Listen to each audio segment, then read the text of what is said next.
All right. All right, yeah, this is Majora's Mask. Thanks, yeah, thanks for the excitement. Okay, so yeah, first, well, we've got a lot of cutscenes to get through as soon as I start the run, so I'm just gonna save intros for later, but what's the file name? What's the final, Yeah, folks, you have raised over $1,000 for trans rights. That will be our file name for today. Thank you very much for those donations. Okay, so it's turns root. Okay, we only have 8 characters to work with. Okay, I was gonna do a bit about how it loses 1 frame at a certain point in the run. It loses 1 frame per character, so it's you guys' fault if the file name's too long and I miss world record by 2 frames. But I kind of feel bad about that now that it's trans rights. Anyway, we'll be fine. Okay, so yeah, timer starts in 3, 2, 1, go. Woo! Woo!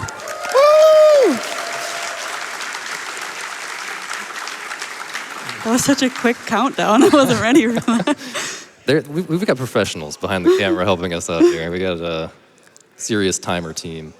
So yeah, this is Majora's Mask. Have you guys heard of Ocarina of Time? You know that game Ocarina of Time? This is like that, but different. But better. But better. Sure, if you say so.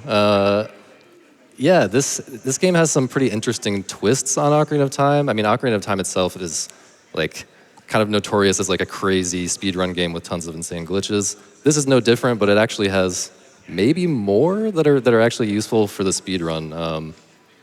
Because this game has a couple of big twists on Ocarina of Time. It has transformation masks, so you can actually take on 4 if you count the one right at the end of the game, different forms other than human. And it also has, this game runs on a 3-day cycle, so there's in-game time that is extremely significant to this speedrun. And there are, especially in all masks, there are going to be times when I have to be at a certain place at a certain time, and long before that, like 30 minutes of gameplay before I have to be there at that time, I am planning to be there at that time. And if things go wrong, it can get crazy having to back it up and be at the right place at the right time.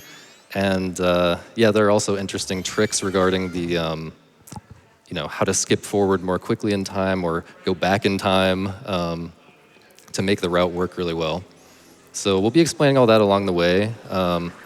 Man, there's just an overwhelming amount of stuff to try to explain. Do you want to introduce yourself yeah. first? Oh, yeah. Sorry, yeah, I'm the sausage. I mean, Curry introduced me, but yeah, I'm the sausage. And I'll let my wonderful commentators introduce themselves as well. Okay, I'll go first, I guess. I'm Misa, and I'm his unpaid intern. And I'm very excited to see the sausage run Majora's Mask. Who's with me? Yeah! I've always wanted to do that. Okay. Cool. I'm Kuroshi. I also speedrun this game. And I'm also very excited to see the sausage run Majora's Mask. Who's with me?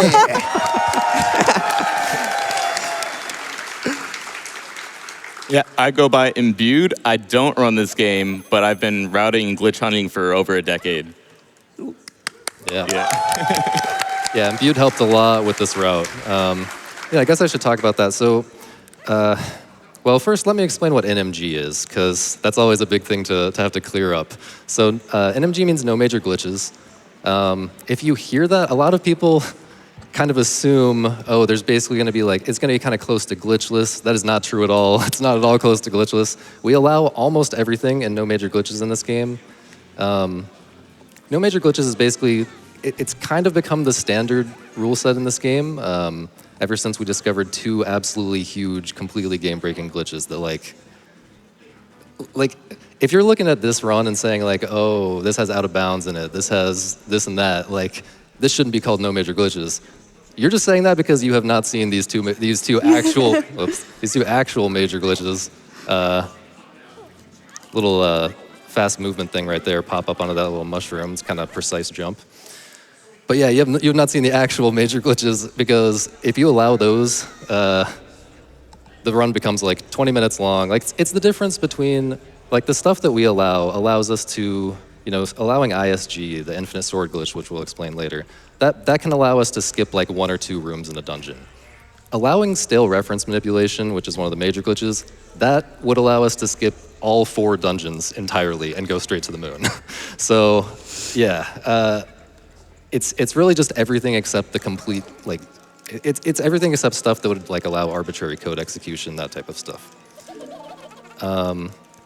And yeah, all masks. Yeah, what's the goal of this category? The goal of this category is to get all the masks and finish the game. And this category does have a kind of a long history, but it was kind of dormant for the last like several years. It was a pretty popular category around 10 years ago, and actually Trev Person, shout out Trev Person, ran this at GDQ in 2017, I believe. And I think his time was a 2:39, by the way. I'm gonna try very hard to beat that by about 20 minutes. There's been a lot of advancements since then, but I'm also going to be showing off some kind of risky strats that could easily lose like 5 minutes to one mistake if the wrong thing goes wrong. So we'll see about that, but my goal is to get about a 2:19. My record in this category right now is a 2:12. Which is the world record, by the way. Yeah, sorry. My world record in this category is a 2:12. Thank you. And yeah, what else to say? I guess I explained all masks. Yeah, you'll notice that we're playing on the Japanese version. There's a couple differences between the Japanese version and the English version. There are a couple categories that we run on English. This one in particular is on Japanese because one, just the text is a lot faster. There's a lot of text in this category, and you save a lot of time through text. There's also a couple glitches that are specific to Japanese that we'll get into as we get there, but yeah. Yeah, running on Japanese also, it's faster overall, but it makes certain things really hard. Like on the English version, if you're familiar with any percent in this game, you can skip the lullaby and get into Snowhead while the wind is still blowing. You'll see all this stuff later, but like that on the Japanese version, I have to get that ruby. That on the Japanese version is crazy what we have to do, and you've probably, even if you're very familiar with this game, you've probably never seen this lullaby skip that I'm going to do before, and it is every bit as difficult and every bit as crazy as the any percent lullaby skip that you may have seen. And yes, the same is true for a lot of tricks in this category. Even Majora's Mask, like seasoned Majora's Mask viewers, may be surprised by some of the stuff I do in this run if you haven't seen this category recently. So unfortunately, this category does not have any dog race in it. So if you're waiting for the blue dog, it is not going to show up. Sorry, guys. But if we have enough time at the end, he is going to be showing off a little bit of a dog trick, maybe. Yep, so here's the first little trick of the run, kind of. Typically you use the flower there, but you can save a lot of time just jumping across that gap. That's a frame perfect spin, by the way, not easy at all. Yeah, frame perfect spin with like, the visual cue changes a little bit depending on your exact position when you get that text that I had on the screen before. Okay, but this is, I'm gonna need silence for this. There's a cutscene trigger as I approach this door up here, and if I pause buffer frame by frame and only advance one frame at a time, I can buffer my way through that trigger and skip the cutscene. Let's try.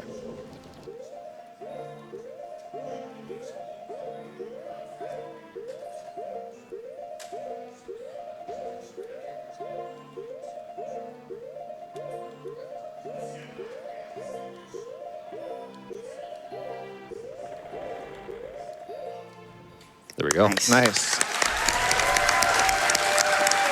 Yeah, that's about a, 40-second, 50-second time save over watching. Yeah, that's like a minute-long cutscene, something like that.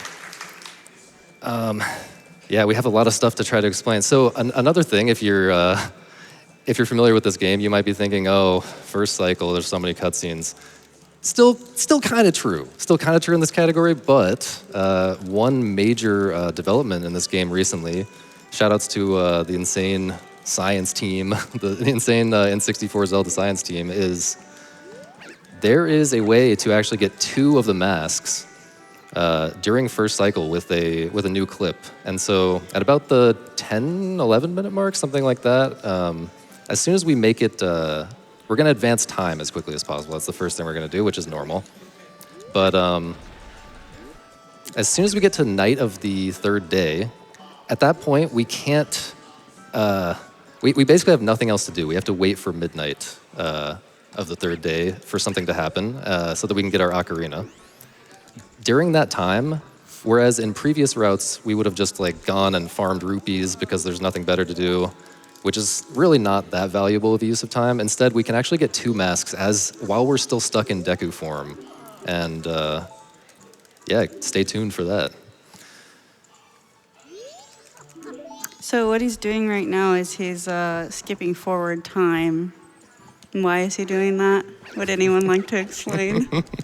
Yeah, it's just you're stuck in Deku form for first cycle in this game. I'm gonna try to do a really precise backwalk here. It's kind of hard to get the right angle. Okay, that's not great, but I thought that was gonna let me pass that the hitbox on that or the collision on that pole is really weird. But yeah, we're getting to night 3 as soon as possible because again, the end game time matters a lot, and it especially matters. Well, it matters in first cycle, which is what we're stuck in right now. We don't really have a good way of becoming human. Well, I guess the big development recently in this game is that you actually can become human in first cycle. You're not going to see that. Well, with no major glitches, you can become human in first cycle. You're not going to see the full version of that trick in this run because for all masks, we don't actually need to become human to make use of the clip that actually allowed human in first cycle. So we're just going to use the clip and use that to get 2 masks.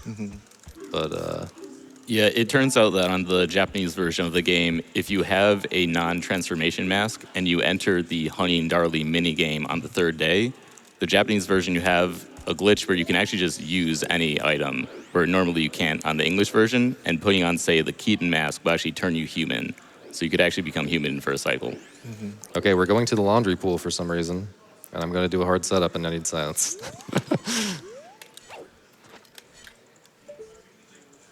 This is an extremely, extremely precise setup.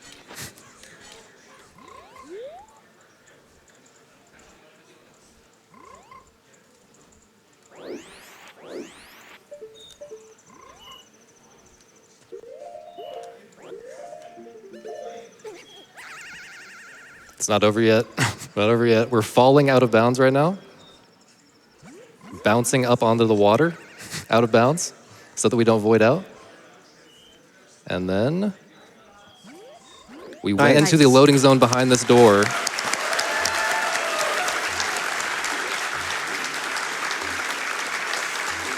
Yeah, it can't really be understated how precise that clip is. We've kind of gotten to this point, to the point in this game where finding setups for things like that requires like scripts and stuff. Like we don't just sit around like doing combinations of moves to get precise positions because they're just too precise. Imbued and I actually wrote the script to find that setup and then just kind of let it generate possibilities that seemed like they might be kind of close, and we just tried them over and over again for like, it took like 3 or 4 days to figure out a setup that good, just with the script and with trial and error. Yeah, and like big shout out to Exodus for actually finding that clip in the first place. Like that clip had been sought after for probably over a decade. It had been already theorized that, if we could get Keaton Mask, we could turn human for a cycle, but no one ever found a way to get inside until very recently. Yep. So first mask of the run. So we got the first mask, and we got the letter to Mama, which we're going to give to the postman in just a second, and then we'll pick up another mask from the postman. More of a hat than a mask, but it counts as a mask from the postman right before we go to the clock tower at midnight. But while we've also got some other stuff to route in here. So I'm getting this ferry that's going to let me get magic, which we need before midnight to get the ocarina. And I got some rupees because I'm going to West Clocktown anyway. The banker is in West Clocktown. In this game, you can deposit rupees in the bank and have them next cycle. So normally at the end of a 3-day cycle, you lose everything. You lose everything in your inventory. But if you deposit rupees in the bank, you can have them for later. And we're going to need to save up to 200 rupees, actually 2 different times in this run, to get both of the wallet upgrades. So we're kind of working toward that right now during first cycle, since we still have some time before midnight here. Yeah, and you may have noticed Sauce just said that we get 2 wallet upgrades from the banker, but typically in casual gameplay, you'll get one wallet upgrade from the banker and another from being the Oceanside Spider House. But we'll actually do a trick called wallet dupe in a bit, which we can talk about later. Honestly, it's good to go ahead and explain a lot of this stuff Yeah. because it's going to be chaos trying to explain this stuff as it happens. Like, Sure. yeah. So one feature of the banker is that if you deposit 200 rupees, you get some reward. If you have not set the flag for obtaining the wallet upgrade from the banker yet, then you'll get a wallet upgrade. But if you have set that flag already, then you'll just get like 5 rupees. So you can get the 200 rupee reward once per cycle. And so we are going to try to find a way to collect the 200 rupee reward, but without setting the flag that we've actually collected the wallet upgrade. And we'll be using a trick called collection delay, where we'll delay collecting the adult's wallet and then stand in front of a sign. And the flag for actually getting the wallet upgrade doesn't get set until the banker speaks to you after you collect the wallet. But if you stand in front of the sign, the banker actually won't talk to you. So you'll see that in a little bit. Yeah, so then we can come back in cycle 3 later on and get the Giants wallet, even though we already got the adult wallet from the banker. We can maybe squeeze in a few donations. Actually, sorry, there's a very important, there's something extremely important coming up in about 30 seconds. This is called the postman push. It's actually the most Yes. important part of the run. This determines everything else in the run, believe it or not. This determines everything else. So I'm going to set up and try. This postman is about to come out of this milk bar. I'm going to set up and try to get pushed by the postman as far as possible without touching the control stick. And this actually secretly determines how good the entire run is, how far he pushes me. It could have been worse. It's hard to set up that precisely, but it's going to be like an okay run, I'd Should say. still be able to get underestimated with that one. Okay, so yeah, we can squeeze in a few donations here. Thank you very much. I just noticed we're at $395,000. Do y'all think we could get to 400K in this run? Who thinks that? To help us reach that milestone, we have $25 from Cyberbot X, who says, another at-work donation for me. Looking forward to the runs today, and best of luck to the sausage on the Legend of Zelda Majora's Mask. Put this to getting the cat checks to Sonic Adventure 2. Thank you for that donation, and that's right. You can put your donations towards our ongoing incentive right now for Sonic Adventure 2. If you want to see Big the Cat in the game, make sure to select that incentive when you're donating. So thank you for that. I also have $25 from Majora, who says, is that a framed watercolor of me? Take my rupees. That's right, we have some Majora's Mask themed prizes for you all. If you all donate, you might have the chance to win some amazing prizes, a few of which are some amazing Majora's Mask themed merchandise, which you just saw in the recap. So if you'd like a chance to win, get those donations in. Okay, so we didn't really explain it before it happened or as it happened, but I did a trick called a gainer, which it might be easy to miss that I did that to get up to where I entered the clock tower, but it actually skips kind of an insane amount of casual gameplay of like going to like doing a mini game with the bomber kids to get a code and then going to the astral observatory and then coming back and trading an item to a Deku scrub so you can fly up there. We skipped all that. We just did a little gainer, which is like a forward backflip, frame perfect trick, and you can just climb the ledge. And here we're just gonna shoot the Skull Kid and get the Ocarina, and then we can save our progress, go back in time, and that's when we can finally become human and start cycle 2, which is where things will start to get very crazy very fast. So I don't know if one of you guys wants to help me explain some of the like basic tricks before we get to them. For those not in the know, or those who need a refresher on stuff like ISG and mega flips and stuff like that. Yeah, so there is a glitch called Infinite Sword Glitch, during which we call ISG, during which your sword hitbox is constantly active. And on its own, it doesn't sound particularly useful. Like maybe you might think you could use that in some fights or something. But the reason why it's useful is because typically when you slash your sword against a ledge, you don't fall off of that ledge. And it turns out if you shield damage mid-air, you will actually be suspended in air, and you can actually do a trick called hovering. And we'll often use explosives such as bombs or bomb chews to do a lot of hovers. It's kind of a portable Portable damage source. Damage source, Yeah. yes, not data source. You could theoretically do a lot of the tricks in this game off of an enemy or any type of damage, but yeah, having bombs as a portable damage source is extremely convenient. You'll get to notice a trend with a lot of the like movement glitches in this game is just it's a lot about just getting damaged and flying back really fast from that. So like we'll do a glitch while we're hovering called a mega flip, which is essentially a really big backflip. You're rolling into a damage source, and then like we use bombs for it. The bomb will blow up on a certain frame that gives you the maximum speed, and then you backflip on a certain frame as well, and just get a huge backflip. So combining hovers and mega flips, you can do a lot of skipping things, going out of bounds and stuff, and you'll see that pretty much immediately as we become human. Yeah, we're gonna gonna make a go out, beeline go out for of the bounds and launch like drop. skip an entire giant room in a dungeon. I'm gonna reset the console here. Yeah, so typically right there, after you play Song of Time, there's like a pretty long cutscene that plays.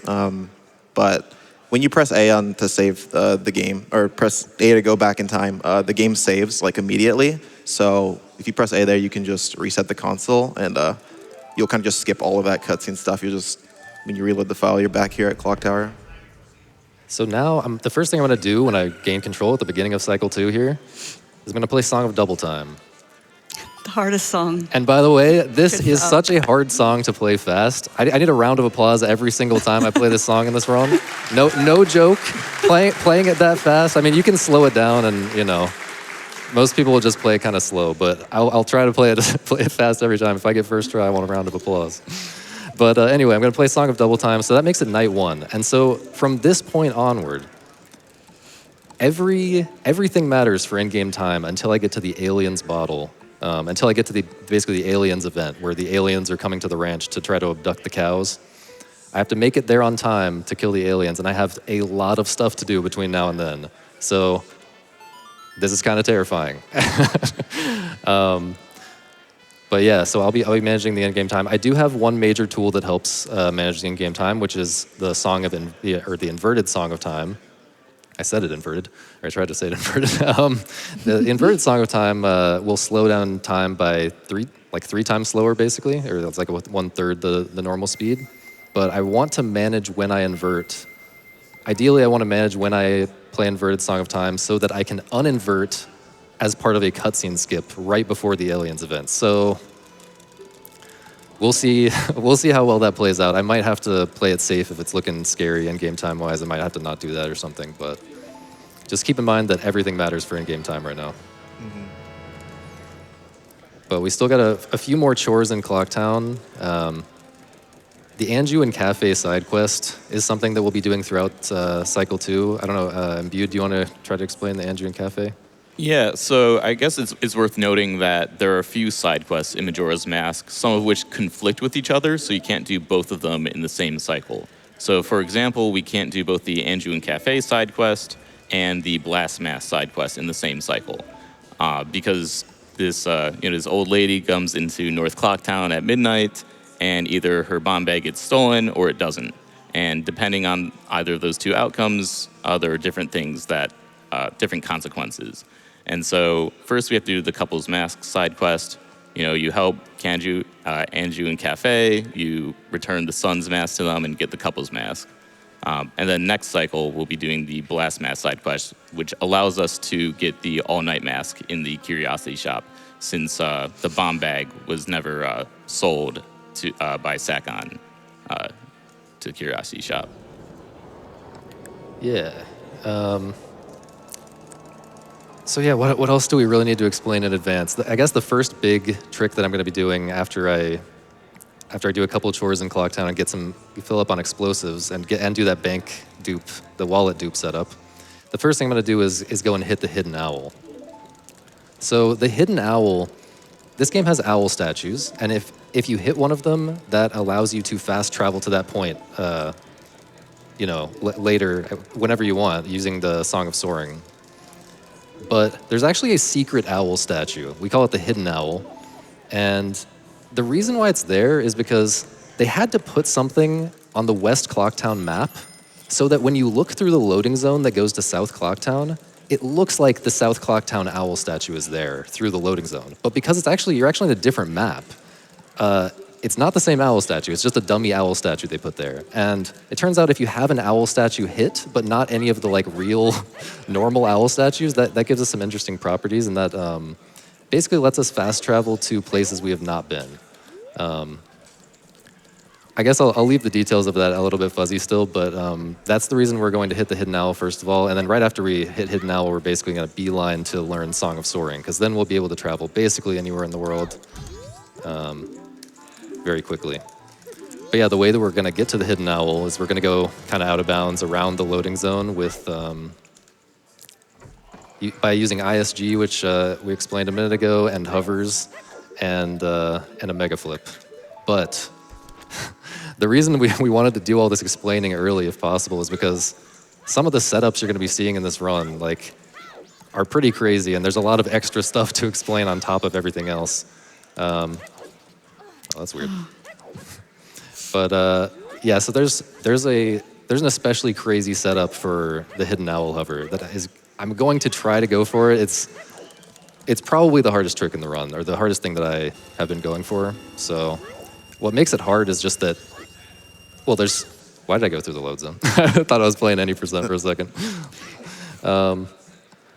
Yeah, what makes it hard is there are frame perfect inputs to it, but it also, there's variable lag in West Clocktown when I'm doing these hovers, because there's like RNG that determines whether the bomber kid is going to be wandering around on the screen or not, or if he's going to be like off farther away somewhere unloaded where he's not influencing the lag. I mean, I guess that might not be the reason. That's my presumed reason why the lag is variable. Messed up that fast backwalk setup again, but that's fine. So this is where I'm going to do collection delay to set up that wallet dupe thing. So climbing that ledge, and then I continue holding target while I talk to the banker. So this should make it so that after I deposit these rupees, this will get kind of interrupted. I'm targeting the banker instead of getting this text that's going to set the flag. I'm going to stand next to this sign, and I'm going to not press the A button right now because that would kill the run until I get to the door. Okay. Yeah, so there we got the wallet, but we did not set the flag for getting the wallet. So when we come back and deposit rupees again, he will give us the giant wallet later on. Yeah, and I'm going to immediately get 130 rupees back because, you know, as we kind of alluded to earlier, bombs and bomb shoes are extremely helpful for doing the skips and glitches, fast movement, all that kind of stuff. So we are going to fill up on that. This is going to be our one bomb shop trip for the run. Yeah, explosive count becomes a very important thing to be conscious of during the whole run. There's a lot of explosive tricks, and they're all very difficult. So wasting explosives can be really bad, and there's a lot of like RNG bomb drops that we have to get throughout the run just to make sure that we're where we need to be with that. So failing bomb tricks is actually typically more costly than it even looks in the moment. Messed up that frame perfect to jump slash up there without having the sword drawn. Okay. That's fine. So now he's trying to go to the Hidden Owl. Yeah, so that was ISG in the beginning with the sword glowing. That's like kind of just shows that it's infinitely slashing. And then these are just bomb chew hovers. And then here's a mega flip. Nice. It's kind of scary curving around that loading zone there. Yeah. Yeah, that was close. Very nice. So yeah, you saw there he hit the owl with ISG. He didn't have to slash it because the sword was infinitely slashing, but the owl is now hit, so we'll be able to activate that glitch. We'll get Song of Soaring and be able to soar to places that we have not yet been. And you'll see that he played a song on his ocarina as he voided out there. So that'll come up later. He actually stored the text from that song, so the next time text appears on the screen, the text from that song will come up. This is a trick called a Hess, basically kind of the same principles as a mega flip, where you're rolling into the bomb on a certain frame and it's hitting you with a lot of speed, and then you hold a precise position. I need complete silence for this. This is a very scary part of the run. We'll explain it after.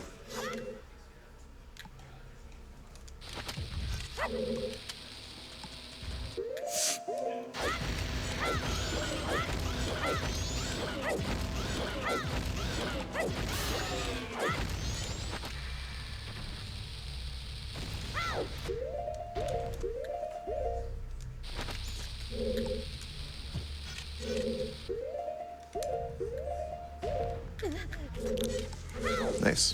Big scary part over, but still need silence for this too.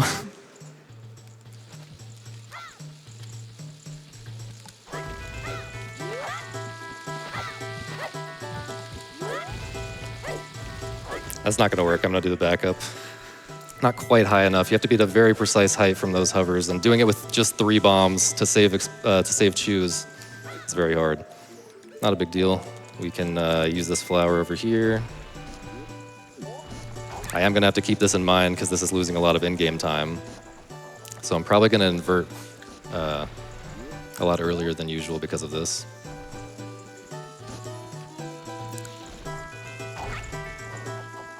And here we're going to do a small text skip. This is why I had the song. I'm gonna try for a small text skip. It's frame perfect. Okay, there we Nice. go. Nice. So yeah, we skipped all the way to the point. Thank you. That is A lot of seriously. hard things. That was a lot of hard stuff back to back to back. That's one of those things. The grotto thing, which we'll explain in a second, is one of those things that if you fail it, it's probably like 5 minutes, no matter how you're gonna back it up. It's an insane amount of time loss. So, but yeah, that text skip. The monkey, at some point in his dialogue with you, when you talk to him, he has like a yes or no option. So we stored that song earlier so that we could bring it up at this monkey, and I can basically pull out my ocarina to start the cutscene with the monkey, but then press the no option on the song text that we stored from earlier, and that will actually act as if I said yes to the monkey, because it's like the same dialogue option. It's like the second dialogue option or whatever. So that skips like half of that monkey text, which is nice. It's actually a pretty big time save. But yeah, I'll let someone else explain the grotto and all of that. Yeah, so all the grottos in this game you saw when we exited Clocktown, he went into that grotto with the Dodongos. There's like a bunch of grottos in the game, including the one that he came out of for Sonata, or like in Deku Palace. All the grottos in this game are actually on the same map. You just can't see all of them. You can only see like the collision and the textures for the one that you went into. So he was able to go out of bounds in one grotto and actually exit another grotto, which was how he went to Deku Palace all the way from Termina Field. So we call that an alternate exit. Yeah, and that strategy for doing the Dodongo Grotto alternate exit from the entrance is actually something that I developed and took. It was just so much pain to figure out the best way to do it. I was trying to do it with the Dodongo, like without killing that Dodongo. You'll notice that you might have noticed that the nearer Dodongo actually died while I was doing the hovers. That was intentional. I waited for him to start moving toward me before I got ISG, so that he would die from my hovers. And that's a little bit slower than what I originally wanted to do. I originally wanted to do something where like the Dodongo is like under me while I'm about to mega flip for the clip, and I can like drop the bomb on the Dodongo and mega flip off of the bomb exploding on the Dodongo, which is like would be really fast. But it turns out that Dodongo RNG actually matters for the clip for some reason that we don't fully understand. Like just the Dodongo moving a slightly different way can completely break the trick. Mind if I cut in here Yeah, real yeah, quick? go ahead. We have raised $400,000 for Doctors Without Borders. Thank you, everyone, for your donations.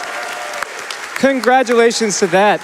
We're also a third of the way there to the Bad Big the Cat checks and Sonic Adventure 2. So thank you all for your wonderful, wonderful donations, such as this one. I've got $25 from Emily, who says, tuning in on my lunch break to watch this run. Work can wait for Majora's Mask. Thank you very much. Yeah, so you'll notice that we are in Great Bay now. Kind of strange. We never hit a Great Bay Owl. That's part of the index warp glitch there. But yeah, by default, if you have that index warp glitch active and you play Song of Soaring, your map point will just be on Great Bay, and you can soar there. I'll actually give Sausage some silence for this trick real quick, actually. Nice. So that's a trick called time stop. Basically, you can kind of get Link into like a cutscene-like state. He's like stuck in it, and when that happens, other cutscenes don't play. So typically, when you push Mikau up to the shore, he'll start walking up the shore really slowly. So slowly. So slowly. But if you have time stop active, he'll walk, and the cutscene will not actually play, but he will be walking. So then you can go and void out by clipping through this little clip in the wall. And then when you come back, Mikau's already up here. And that bomb time slot trick is frame perfect. I don't think any other runners do that unbuffered. So that's a lot harder than it looks. Yeah, well, it actually used to be harder than it is now. So I actually figured out a little bit of tech that makes it a lot more viable unbuffered, because there's this weird thing with that trick where to not, so if you just do the time stop inputs, which is pressing shield and pressing a cutscene item, like an item that starts a cutscene like Deku Mask or Ocarina, you press those two buttons on the same frame, it starts the cutscene and interrupts it. And you do that on the frame that the bomb is like disappearing out of your hands. But you have to do it out of a backwalk. At least for most situations, you want to do it out of a backwalk. So if you do that, if you just do those inputs and try to do it unbuffered, you'll get a weird like stutter step, and it's like Link is stopping the backwalk really slowly and awkwardly, and it almost makes it not worth it to do it unbuffered, because like that's like as much time as a single pause buffer. But I figured out that the reason you can do it without that stutter step if you pause buffer is because if you actually release target on the same frame that you press those other two inputs, then you won't get that stutter step. But it's really hard to do that, and there's weird stuff with like within the frame timings, like sub-frame timings that can actually change about how you have to do that on target relative to the other inputs and stuff. But I basically figured out that you can stop a backwalk manually, like induce a stutter at the same time that the bomb is exploding. And so if Link is already doing that stutter step when the bomb is exploding, then you won't get the stutter step from doing time stop. So that was a cool little discovery. That's like, I don't know, it's just crazy how many little things we can still optimize about this game, and little things to make things easier, even if they don't technically save time. Like realistically, that saves me a billion hours of practice time to get good at that trick. Yeah, so you notice right before playing Song of Healing, Sausage played inverted Song of Time. So like the timer down there is blue, the clock. So now time is inverted. It's moving at 1/3 speed. Yeah, you kind of have to change when you play that song based on how the run is going, just because of all of the in-game time management stuff. But so we'll stay inverted quite a while until we get closer to aliens. And you'll notice how he put on the Deku mask first before putting on the Zora mask. That was to skip the cutscene that plays whenever you put on a new transformation mask.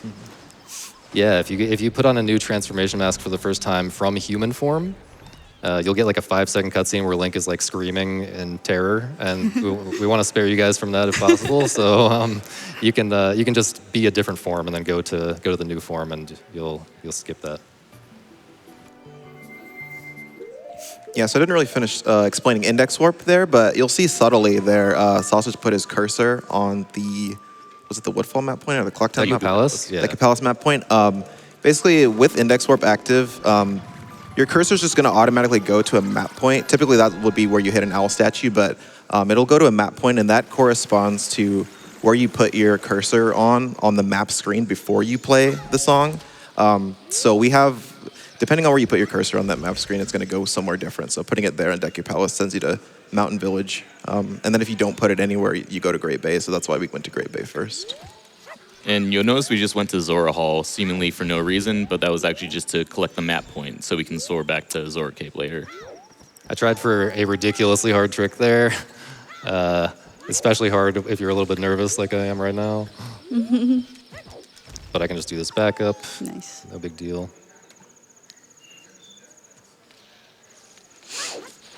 Yeah, so these tricks are called super slides. It's essentially like trying to pick up a damage source while you're shielding it. You kind of get blown back really, really fast, and you can preserve that speed in a straight line.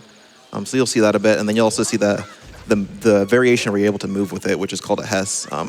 Kind of similar, except you have to hold a precise position on the control stick called ESS position, and it's actually quite difficult. If you like slightly maneuver out of that position, you lose all your speed.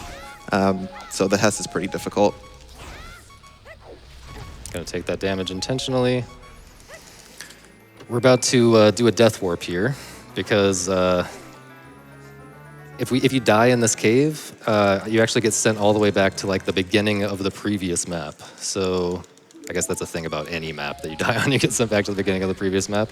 But yeah, we want to go straight. We don't want to have to go across those invisible platforms again. That's pretty slow and annoying. So we're just gonna get these rupees, get the lens that we need to get Goron Mask in a minute, and then go into the Goron Shrine. Here's a cool little clip to get in there without talking to this Goron.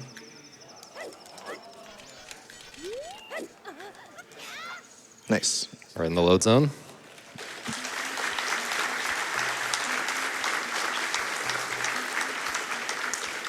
I'm gonna go for a really crazy mega flip setup here off of this pillar. Oops. After I get up there.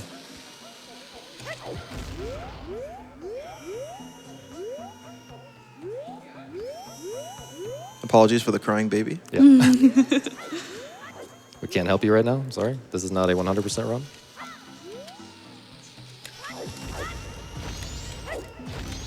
Almost. So if I'd stopped that second chew hover 1 frame later, I would have been in a good spot to roll on the to break the pot. But yeah, we hover up to that. We hover up to that pot because that's the pot that you're supposed to do a giant Goron roll off of the ramp to like fly in the air and break it with your Goron spikes. But it turns out you just need to be rolling.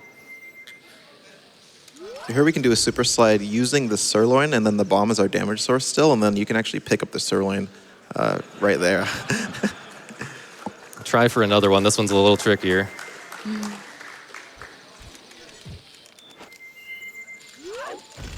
Nice. And it's also worth noting that you can only pick up the sirloin as Zora on the Japanese version of the game. Otherwise, you'd need the Goron mask. And so this is just really convenient for routing. Yeah, this is one of the big things that determines which version of the game we run on.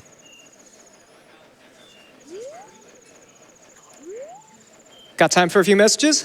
Sure, go ahead. Thank you. I have $200 from Jimmy and Bailey, who says, so happy for a nice long Majora's Mask run.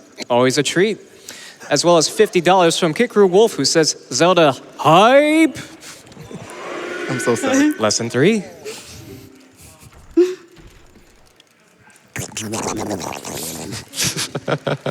We practiced that. We didn't get to do it. Yeah, but- the donations came at that time.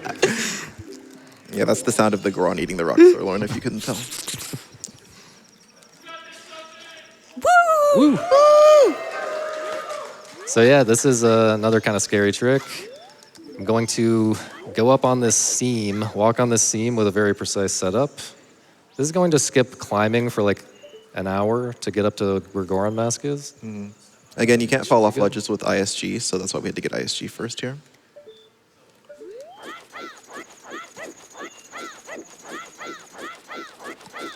You want to side hop like right next to the edge where you would fall off. And here we are. Nice. Nice.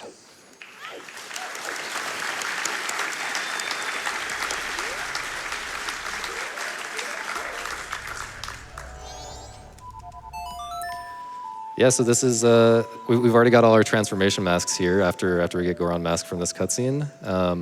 Very important to get all of this, these big essential items up front. Really the only big essential item that we won't be getting for a while is the hook shot.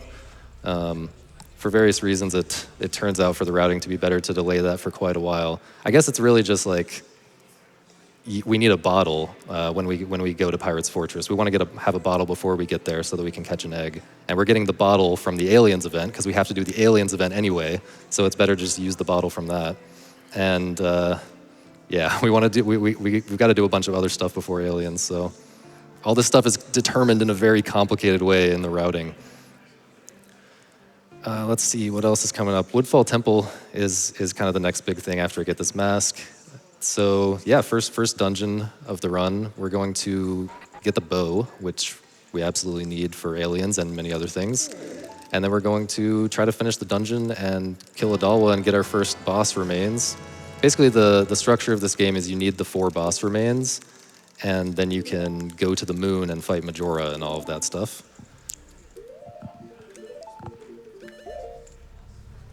Yeah, so now that we have Goron Mask, it'll be used quite a bit for moving around. You'll see fewer Hesses and super slides and things like that because Goron is just so fast in like every way. Yeah, it's kind of interesting. Like the first half of this run is similar to any percent. I mean, it has a lot of unique tricks as you've seen, but it's similar to any percent NMG in that it's a lot of bomb. It's very bomb focused, explosive tricks, weird explosive tech. Whereas the second half of the run, it has a lot of difficult Goron movement, like really finicky rolls where you have to like manipulate the camera in a very particular way to keep your Goron roll going and make, I don't know, make some big skip work. And so yeah, you'll see the runs start to shift away from explosive stuff toward Goron stuff. Also because I'm running out of bomb shoes. I only have like, what, 4 bomb shoes left right now? 5 bomb shoes? 3 bomb shoes? I don't know. Yeah, so once I'm out of those, we won't be able to do these kinds of like big hovers with mega flips and all of that. And why are you dropping the Deku Nuts? Oh yeah, I had to get Deku Nuts because we want to actually do. So we need much more than 1 bottle for this run. For this route, we need many different bottles. We need to like buy a red potion to give it to a guy. We need to buy some milk. We need to hold a Zora egg. We need to hold some spring water. Well, you'll see all this stuff later, but we need a lot of slots in our inventory to hold bottles. Here's a little skip. That just saves like half a second, Nice. dropping there and recoiling. I don't know, someone else pick up the explanation. I gotta Yeah, focus. yeah, we have a trick coming up. We have a trick later on there where we're going to be able to dupe bottles over other items in our inventory. And Deku Nuts is one of them. They have to be, typically they have to be like items that have amounts, like Deku Nuts, bombs, things like that. So that's why we got Deku Nuts, so that we can dupe a bottle over that later. And Yeah, but the item has to be unusable. Yeah, so I we have to empty drop them. all of them. This guy is weak to Goron pounds, so he's kind of going to get owned. He doesn't know it yet. He had no idea what was coming.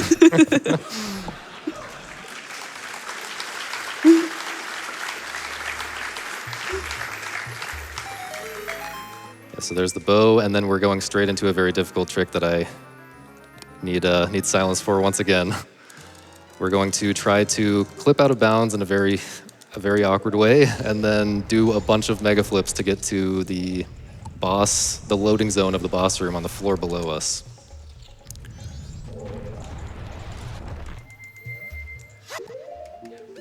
Oops.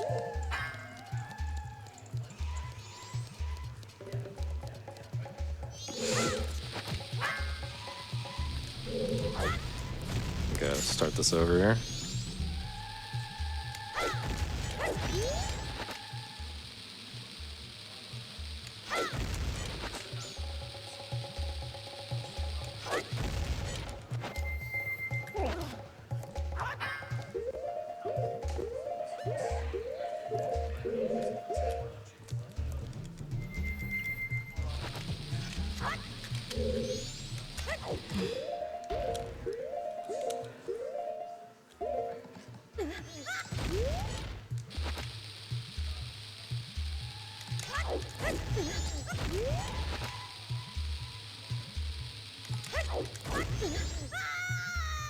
Nice. There we go.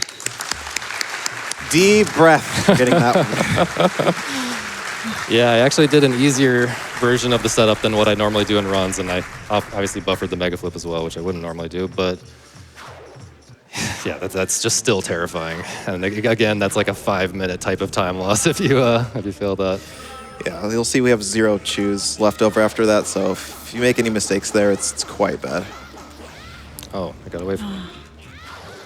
And he also hit me. Oh, I was a little too close. I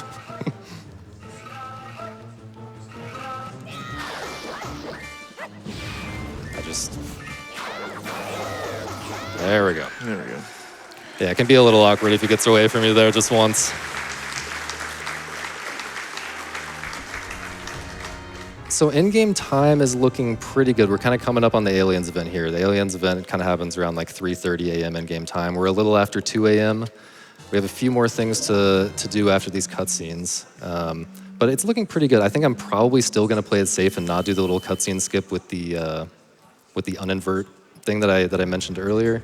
But yeah, right for now, we're just going to learn this song here and watch this long cutscene. So we have time for some donations. Got it. We've got lots of support coming in.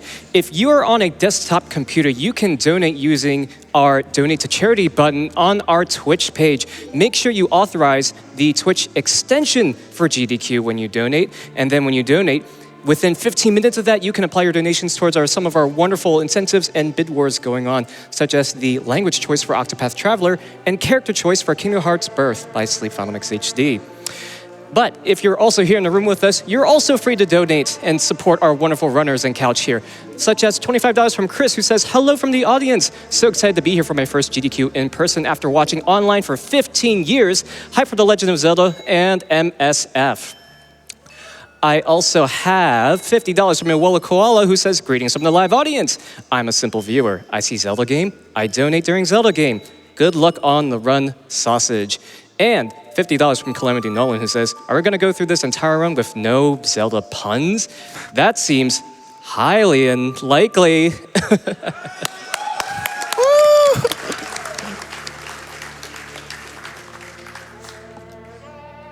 Maybe a couple more? Yeah, you can go for 2 more. Thank you.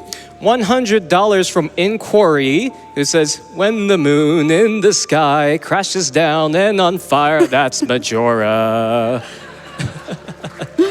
I think that's a new one for me. I haven't heard that one before. Yeah, that's new. That was really creative.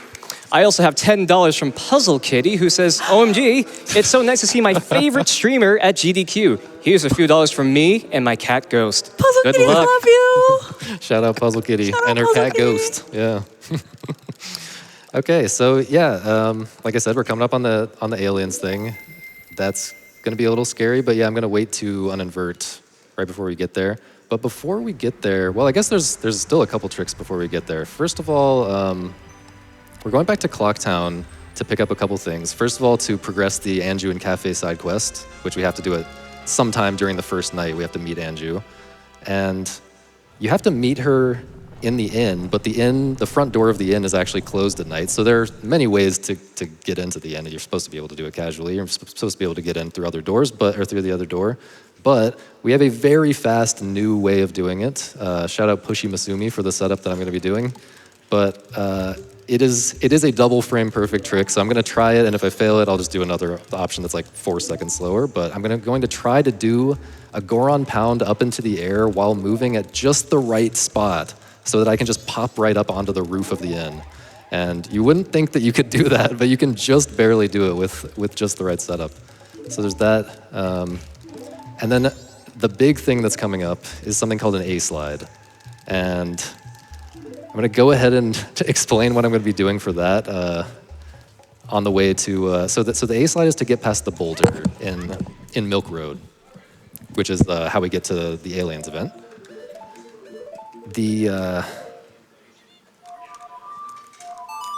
Basically, you need to be moving.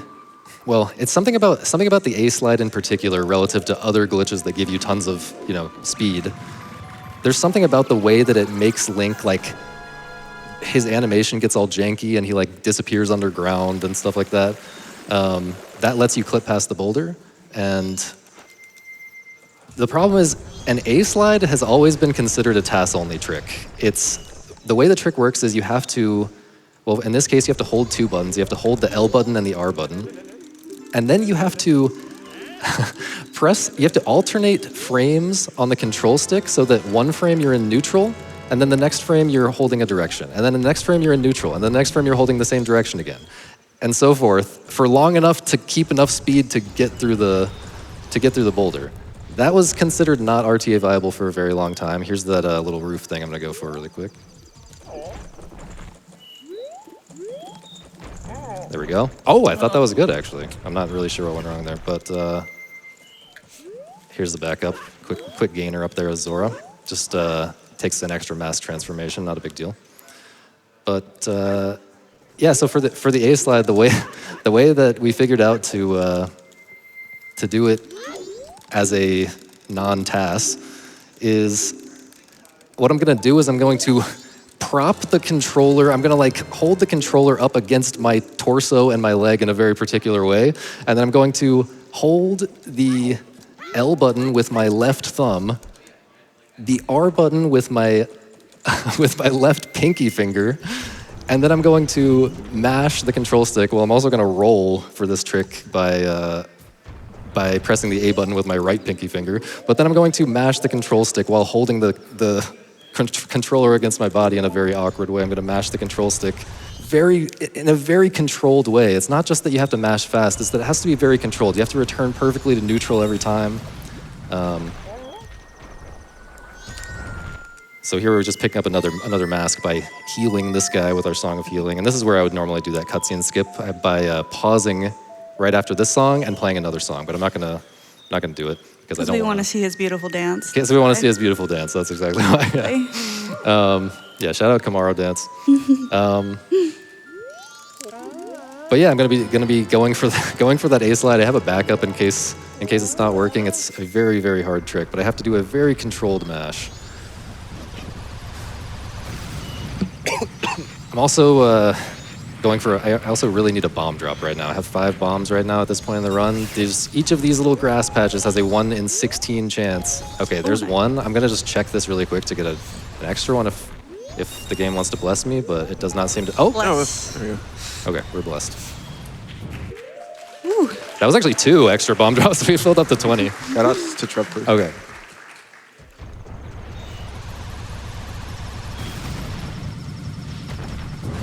Okay, here we go.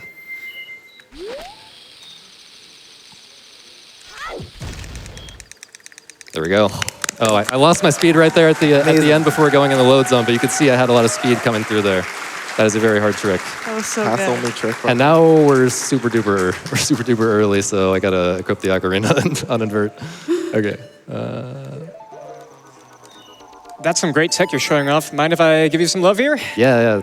Go Yeah, ahead. I've got $10 from It's Bexy, who says, I've heard of beef sliders, but this is ridiculous.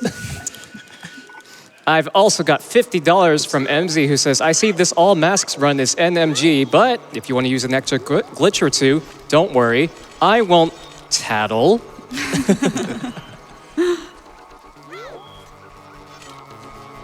Yeah, so here's kind of the culmination of the entirety of like all the in-game time preparation that we've been doing for the past like half hour. Yeah, and you can see I'm pretty early because obviously I didn't want to be late for GDQ. That would be pretty bad. That would kill the run. That would definitely kill the run. But yeah, in a real run, I would try to time it so that I get here like right now, right into position to shoot these guys right on time.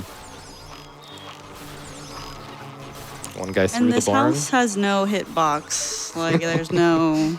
He can just shoot Yeah, right through it. I'm pretty sure the cows are in there. Did I just like skewer the cows on that arrow or what? They're fine, they're fine. Save the animals. And here I'm using my time before the next wave of aliens comes to do something. Back one, please. Back one more, please.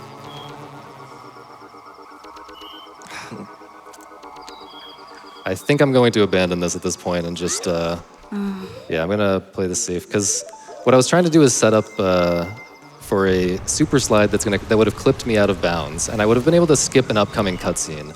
So there's a cutscene where the game shows you your horse, Epona, for the first time, and listen to these aliens.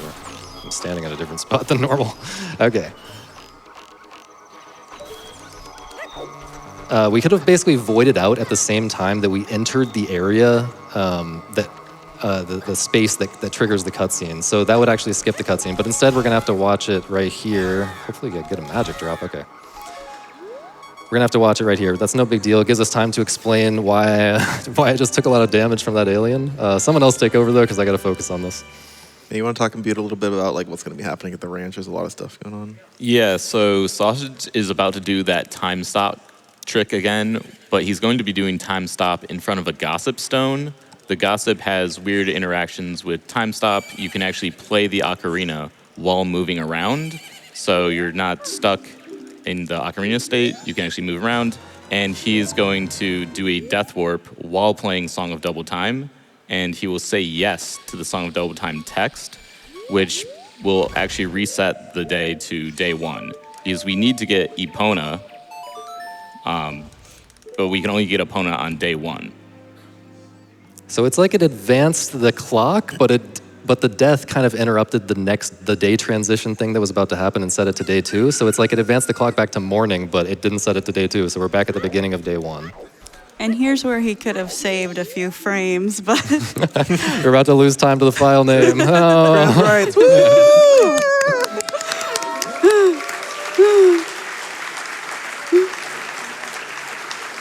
7 frames lost. It's over. Yeah, I don't think this is going to be a world record anyway, to be honest, with all that waiting at aliens and many other things. But yeah, this is I'm very happy with this run so far. A lot of the really scary stuff is over. There's still scary in-game time management stuff, but those two big like mega flip tricks going out of bounds earlier were, yeah, very glad to have those over. There's still a lot left to the run, though. Yeah. So here what we're doing is a mini game. Gonna try my best to set the marathon record for this shooting mini game. I don't know what the marathon record actually is, but oh god.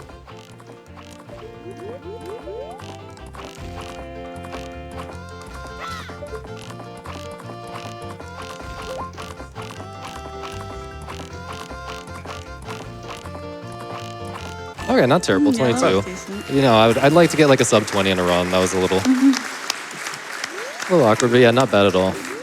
So yeah, Imbued, you should go ahead and explain the next, or start explaining the next Right. stuff. So we're going to actually advance time to night 2 so that we can start the Kremia sequence to get the Romani mask. But we're actually going to try to skip a lot of the Kremia cart ride cutscenes. And so you'll see that he'll be doing more of this time stop gossip zone stuff. And he'll be duping some bottles while he does that, just because it's convenient to do so.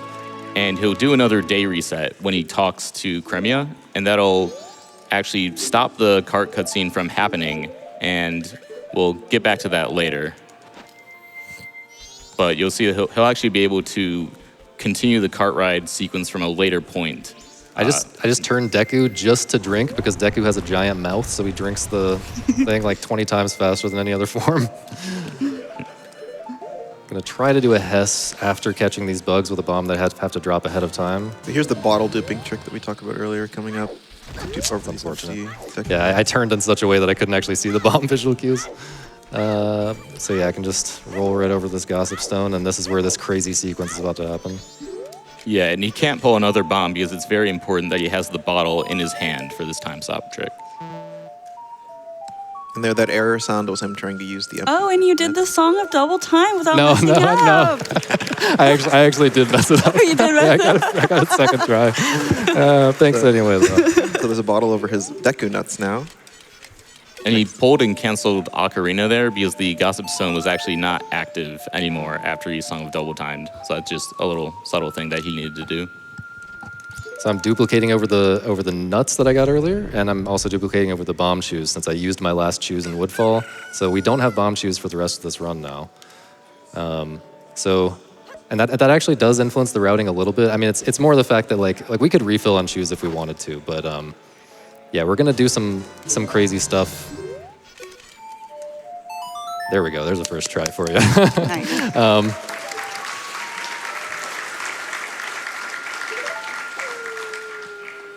Yeah, we are gonna do some crazy stuff to get into Snowhead later. Without any bomb shoes.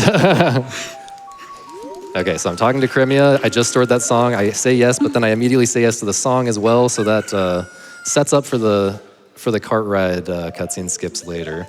And then, but now it's day 2, and we can go do this very fun mini game that I definitely don't hate because of the RNG. Yeah, we're gonna collect all these lemons while we're slowly marching around. Yeah, lemons in the chat, That's the thing. please. They Lemons are in the the lemons. chat. Yeah, so their positioning, their movement, there's a lot of RNG with this, and you can actually lose like quite a bit of time. Yeah, you just here. move so slowly that if one of them decides to go back to the far corner, you're just, walking to the ends of the earth at 1 mile an hour. But they're being pretty nice. That's Yeah. That's pretty Is good that one so gonna far. walk? Oh no. But we can squeeze in a couple donations maybe right now. Sounds great. I've got a quick question for you first. How scary is this game, would you say? It's pretty terrifying. Like I said, we have to find ways to skip the scary cutscenes. Got it. Well, some folks seem to also think the same, like $50 from Schmate who says, yes, my favorite horror game, Majora's Mask, less than 3.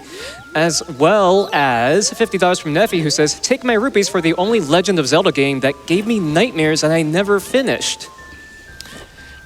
And $50 from Faye, who says, donating for one of my favorite games of all time. When I was a kid, I was always so sad if I failed getting the couples mask.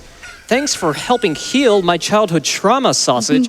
Good luck on the run, and trans rights. Congrats, Sausage. You're doing good work out there. It's okay. This game gives us speedrunners nightmares too. So yeah, the next thing we're going to is the Garo Mask race. So we haven't really been talking about this very much, but there is a lot of rupee routing. We have to make sure we have the right amount of rupees at various times. We have to make sure we're getting back up to 200 rupees by a certain point later in the run. And there's, like we have to pay 10 rupees to do this race. We have to spend rupees on a red potion and all of this stuff. But anyway, we're doing this race, and there's a couple of little tricks that I do here, which have to do with the fact that tricks that I do in the race that have to do with the fact that you can use the bow. You can pull the bow during the race by pressing B, because you can just always do that when you're riding Epona. But it's not really useful to use the bow in this race, but it's useful to go into first-person mode. You can do something. I'm going to do something at the beginning to kind of go a different direction here. But I'm also going to do something called spank storage, which is what I just did. So you spank Epona, right, to go faster?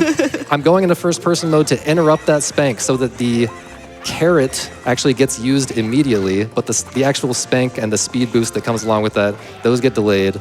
So that makes the carrot start to recharge a little bit faster, which is a cool little trick for this race, which is otherwise a little bit boring.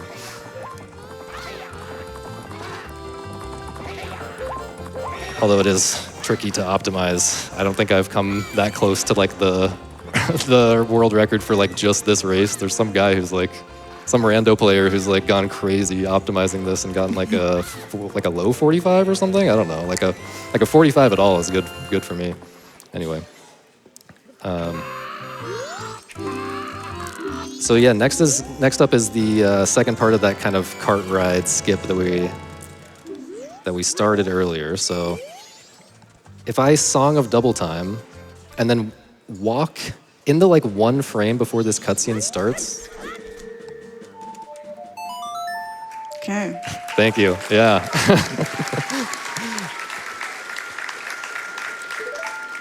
You guys have no idea how much I genuinely deserve all of these applause. That song is so stupid. There's something weird about anyway, got the cutscene skip. There's something weird about like repeated notes, like playing 2 notes in a row. You can't do it fast, so you have to slow it down a little bit in an awkward way. And then it makes the other notes work a little bit differently somehow. But yeah, we got a nice cart ride here. We gotta defend the milk to get the cow mask. And somehow she's steering this with a steering wheel. Yeah, why does she have a steering wheel for horses? I don't know. Does anyone know? What's the lore? We need like a 30-minute video essay on this topic. Video James, get on it. Video James, shout out Video James. There's actually a fun fact. There's like a 1 in 60 chance that when they hit the milk for the first, or like I guess for the second time. So what I'm doing right now is I'm looking down after doing just 2 shots of them. 59 and 60 runs after doing just 2 shots. You can just look down to reduce lag and just let them hit the milk. You just need 1 jar of milk with like 1 health left at the end of the cart ride. But 1 in 60 runs, they'll somehow get like a double hit on the milk. And if you're just looking straight down, you can kind of just lose the run to that. So I do peek a little bit at the milk jars after that second hit to make sure that's not happening. Yeah, so this next part, we have to do a little bit more of that Anjuin Cafe stuff while we're in Clocktown. It's kind of convenient to do it right now because this cart ride is going to drop us off right outside Clocktown. So that kind of, if we had to come back here some other time, that would be an extra Song of Soaring to get to Clocktown, which is pretty slow. So we squeeze that in right here, but it's actually surprisingly tight on in-game time. The cart ride sets your in-game time to a particular moment, and we don't have very much time. We have exactly 1 in-game hour to get to Anju before the front door of the inn closes, which is not the end of the world. You can go in the other door, but it would require, one of those tricks that you messed up already. I wasn't going to say it that way, but thanks. Tell it like it is. Yeah, so once again, I'm going into this back of the Curiosity Shop hideout room, but this time actually using the door instead of going out of bounds and all that. But I am doing a little trick to peek through the walls there, kind of do a roll and then see up to go into first-person mode to peek through the wall, and you can actually start this cutscene without climbing the stairs first. But yeah, then we'll go to Anju to drop off the pendant, and then we'll be off to Pirate's Fortress. Now would probably be another good time for some donations. I'm happy to oblige. I have $50 from M&K, who says, yay for Zelda speedruns and yay for raising over $400,000 for Doctors Without Borders. Good luck to the sausage and to all the other runners in this amazing event. Less than 3. I also have $25 from Kai, who says, Majora's Mask is my favorite Zelda game, but I've never seen a speed run. Really glad I could catch this run. Have a good run and a good GDQ. That's so funny because we have a Kai in the community, so we all thought that was him. Kai, And then he's like, wait, I've never seen a speed run. Oh, okay. I guess it's a different Kai. Sorry, you can do a couple more if you want. Yeah, absolutely. I have $25 from Blue Dog, who says, rough, I feel unstoppable. There's no way I can lose. And $50 from MB, who says, first time in the audience after watching online for a decade. Big shout out to my beloved sibling for being the best Zelda randomizer buddy and introducing me to GDQ. Go trans rights. So making it in the front door just before 8:30 p.m. or wait, p.m.? I don't know what time it is. Yes. Yeah, p.m.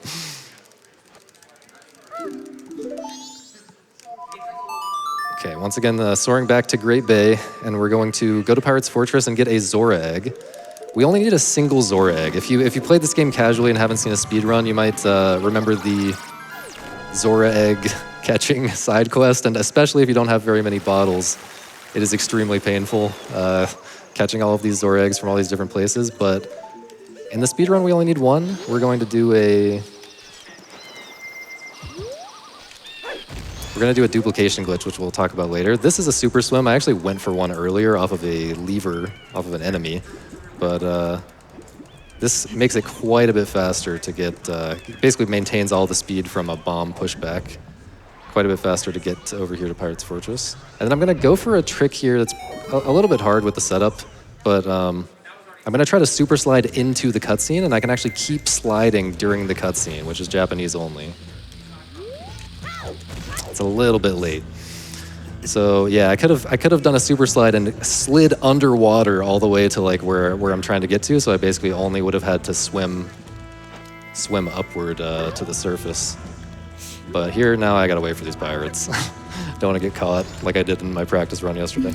Yeah, the pirates out here are on a cycle, so like. And they're out to get me, man. Yeah, if you get the super slide, you kind of make an earlier cycle, but if you don't, you have to wait. In-game time doesn't matter too much right now. In fact, it doesn't matter at all because we're about to play Song of Double Time 2 more times. And but first, let me cross this gap.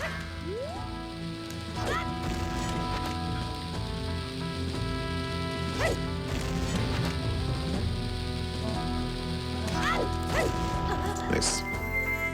It's a little bit tricky. Nice little Goron movement bonking off of that fence there. And yeah, so we're gonna play Song of Double Time 2 more times, and that's just because that's one thing that makes this category different from 100%. And 100%, there's like so much stuff to fill the time because you're getting all of the stuff in the game. In all masks, we kind of just have to do this at some point. We have to play Song of Double Time to make it night 3. And this turns out the best. Yeah. Thanks for remembering. I forgot. I keep forgetting myself. Okay. Yeah, to one more. Let's see if I can get it. There we go. This turns out to be the best place to do it because in here there's no day transitions, which are kind of slow. We're gonna get past this blind pirate right here. Yeah, this part is pretty unique to the Japanese version. Yeah, if you were to come in here on English, she would just catch you immediately. Crazy snipe on that beehive, actually. Yeah, I can get right up there where I can barely see that beehive peeking out from behind that curtain and snipe it, and now the pirates are all gone. We get the hook shot. Something interesting about the pirates is that if you're just normally walking, they can like kind of hear your footsteps and they'll turn around and catch you. But you saw their sausage just like rolled mostly, and when you're rolling, that doesn't really trigger their hearing or whatever. Gonna go for a hard jump here. a little bit off. It's very tricky. It's also tricky to back up, as you can see. You just want to be in a pretty precise spot on this chest. Okay. And what am I doing here?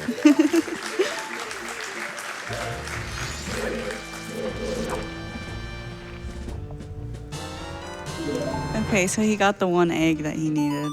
Yeah, and I did a trick called Ocarina Items, which I don't know how to explain, to be honest with you. But it lets me pull my ocarina underwater, which you're not normally supposed to be able to do. And here's when we're, oh no. Here's where I'm going to fall down a very long distance, and hopefully I'll do it in a speedy way. There we Nice. go. There you go. It's pretty tricky to like do that where you can't really see where you are.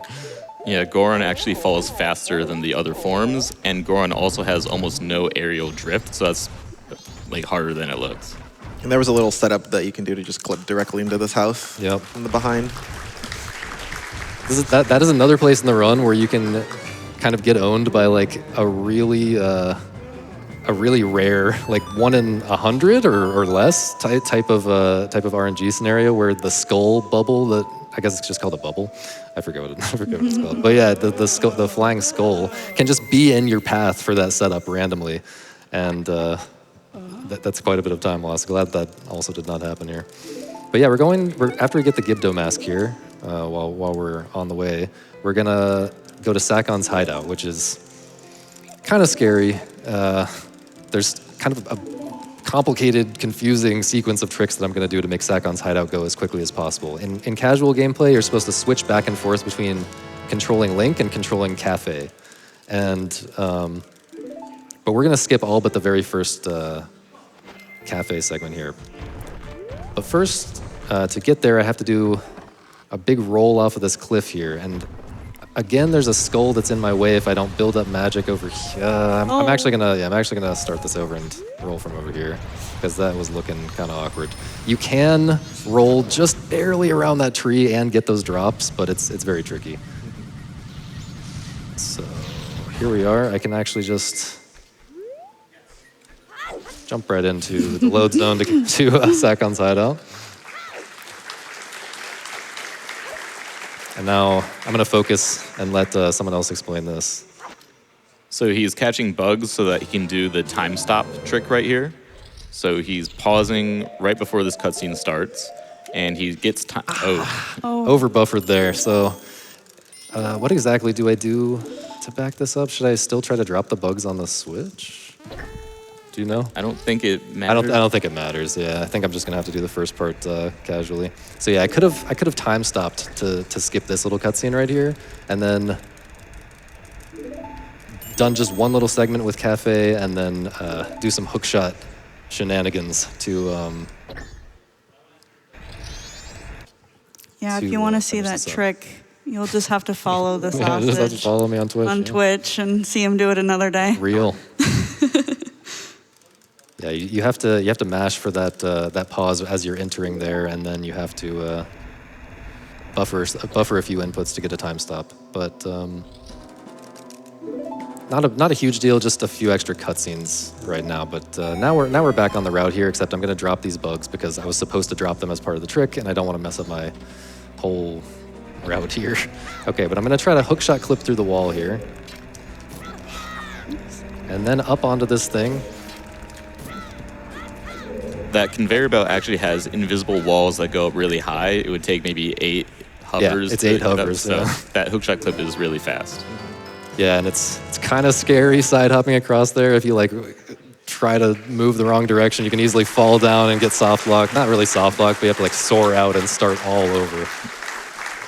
And this cutscene right here is like 6 or 7 seconds faster on the Japanese version. Cafe, he's runs really so booking fast. it here. Yeah. And this cutscene also sets your in-game time to the night of the final day. Yeah, so again, this is a long in-game time segment starting now. This is the amount of time that we're working with for the rest of the cycle, and there is a lot to do. It's kind of terrifying to think about how much there is to do. So we're healing this guy with that red potion we bought earlier while we were in Clocktown. That's going to give us another mask.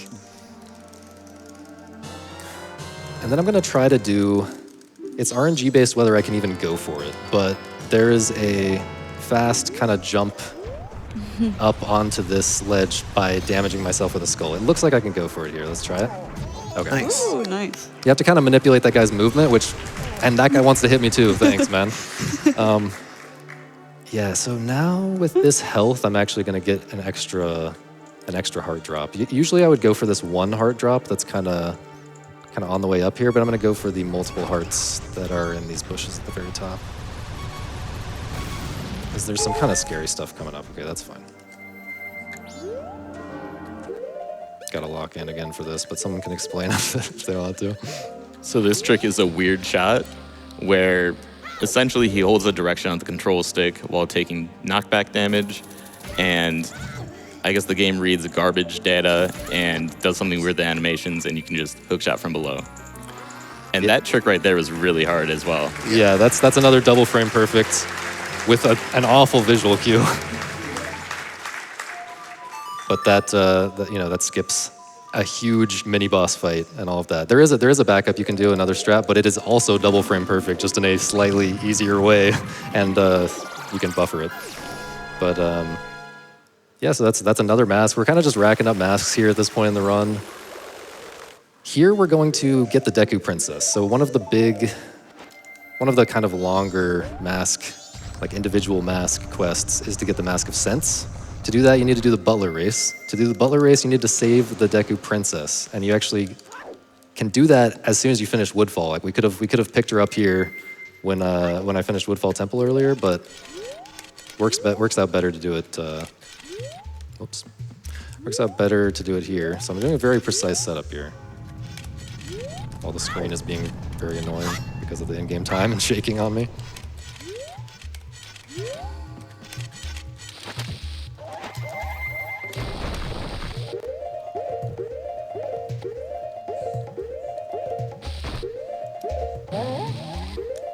Should be good. Nice. Yeah, this skips a pretty long cutscene that happens if you were to slash those vines like normal. Yeah. So I'm starting to think about in-game time, think about when I have to invert, but I think I can get well into the spider house before I can invert. So yeah, we got the princess now so that we can go to Deku Palace and do the Butler Race. But first I'm going to stop by this spider house. We got to clear out the whole spider house. Oh yeah, little janky hitbox on that torch. We can kind of abuse that to not have to equip fire arrows or a stick or anything like that. And here he's going to dupe over Lens in front of the bowl, or in front of the hole. And the only reason he's doing this is so that he doesn't have to catch bugs again. I don't think he really needs the bottle, but he gets one for free anyway. And hopefully we get good bug RNG, yeah. Yeah, so this is a little known RNG factor in this run. How long the bugs take to go into the hole is very highly random, and they can actually decide to just, like, one of them can just decide to go somewhere else and not go into the hole at all, and then you lose an insane amount of time going to get more bugs. And is this like the only place in the run where you use the bunny hood? Oh yeah, this is one of like 2 or I guess 3. I guess there's 3 times in the run, but yeah, you know, people who have only played this game casually probably think, oh, the bunny hood, yeah, it's so fast. You're gonna use that all the time. But we just have so much tech, you know, so many glitches to go fast, and we have the Goron mask. It's usually worth it to just do something else instead of bothering to even equip the bunny hood. And okay, I'm going to invert in this room, I think. I'm gonna do that. And go ahead and invert for safety. It's worth noting here that when there's text on the screen, the in-game time is not passing, and every time you pick up a skull token, there's text that comes up, so you actually have more in-game time here than you would think. Okay, did I get this token? Oh no, I didn't.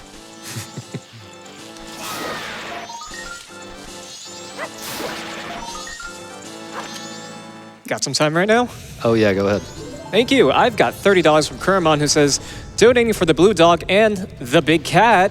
And that's right, that goes towards the Add Big the Cat checks in our upcoming run of Sonic Adventure 2. So, if you'd like to see that incentive met, we're 41% of the way there. We need $35,000 to meet it before that run gets underway. So I think we can do it. Make sure you apply your donations towards there, such as $50 from Gearhead72, who says, hype for more Zelda and hype for Sonic Adventure 2 randomizer later today.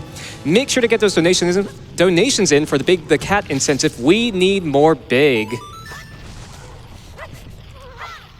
This is so awkward. Okay, so you can do a couple more. Yeah, $50 from Ace, who says, Big the Cat, Big the Cat, Big the Cat.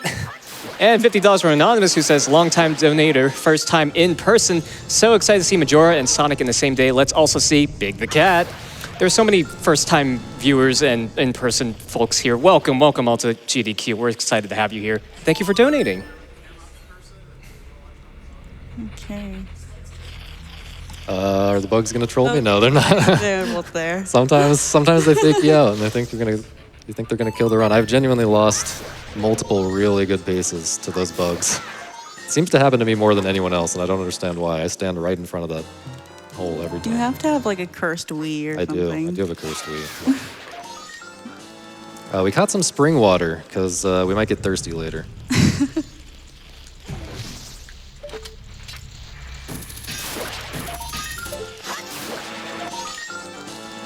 There's actually a cycle happening, behind the scenes right now. I'm keeping in mind where this Skulltula on top of this monument is going to be. I actually was very slow doing all of that stuff, so it should just work out fine, but often I will have to wait. Oh, it was actually slower than I thought, so that was a little scary, but yeah. Always have to keep that in mind. Okay, bit of a scary jump across here, and then we're almost out of here. Okay. Yeah, he jump slashed to skip the ledge grab, which saves time. But if he misses it, he would have had to climb back up that ladder again. Yeah, back in that other room and everything. But yeah, last one's in this hole here, and then we will be off to Deku Palace for the Butler race, which is kind of, I guess it's like a massive showcase of different weird Goron movement stuff. Like you're just rolling, we're trying to stay Goron for as much of it as possible. And that turns out to be very hard for various reasons.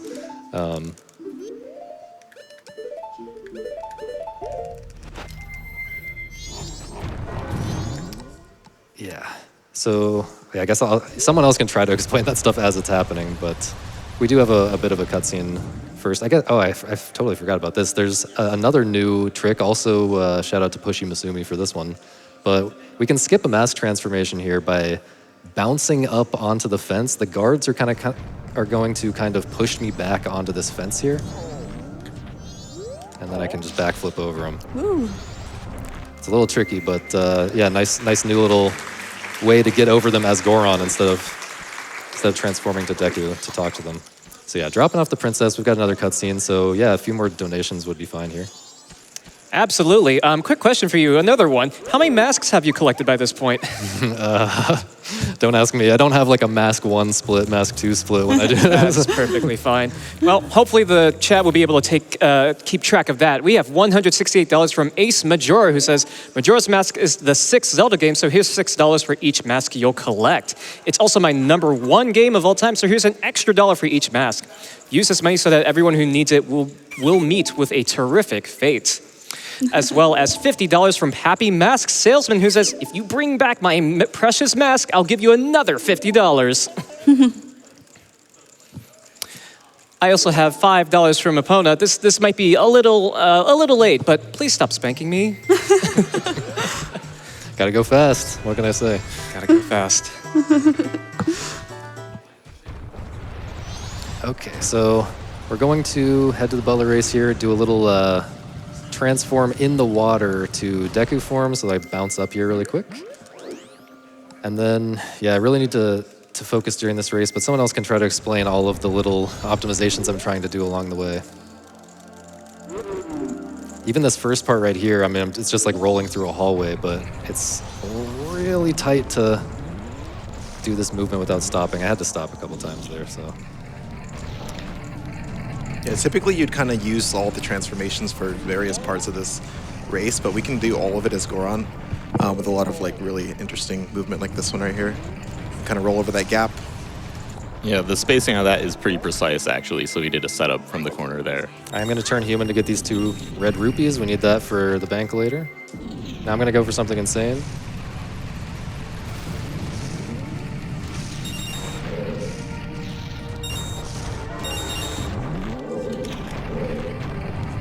Nice. Let's go. Yeah, if you fall in water as Goron, you void out, and the race starts over, so... Yeah. And that Deku Butler will push you into the water. Yeah. If you're kind of slow, he catches up to you and pushes you into the water while you're trying to roll over. Really good movement there as well.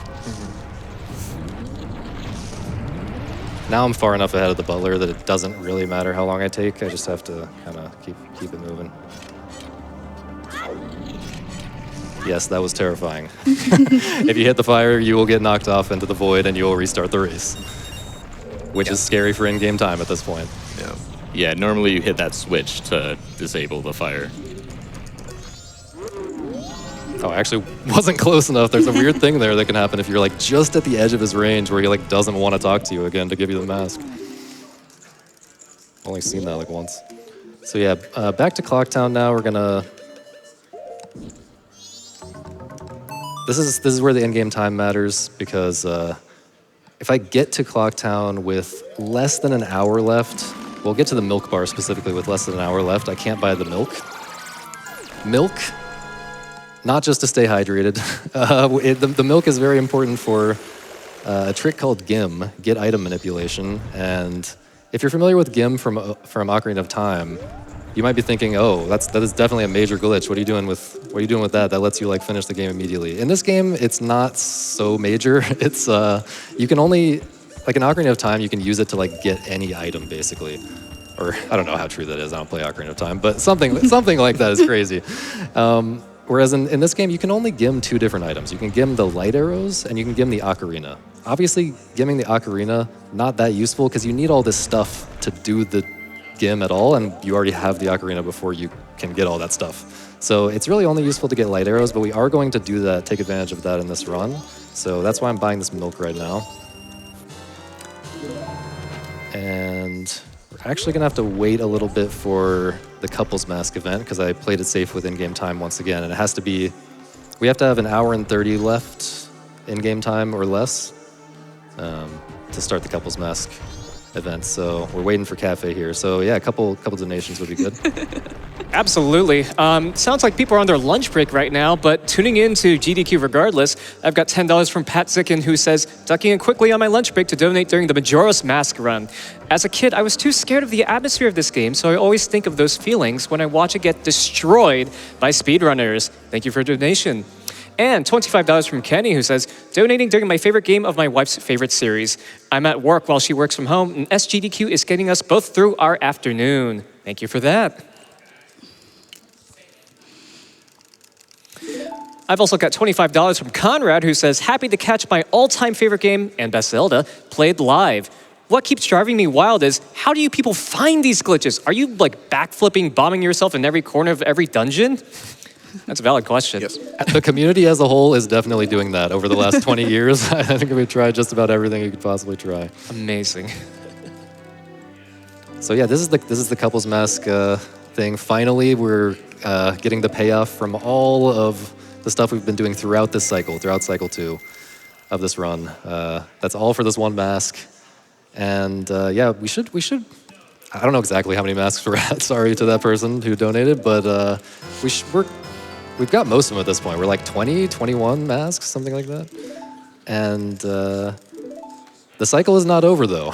We have an hour and a half left on the in-game timer, and we are going to do a dungeon right now. Ooh. And the reason we do that is because there are a couple different ways to skip the Giants cutscenes at the end of the dungeons. One really convenient way to do it is to use Song of Time storage and then bring up the Song of Time text while you're fighting. Normally you can't just like play Song of Time after killing a boss, but we can bring up the Song of Time text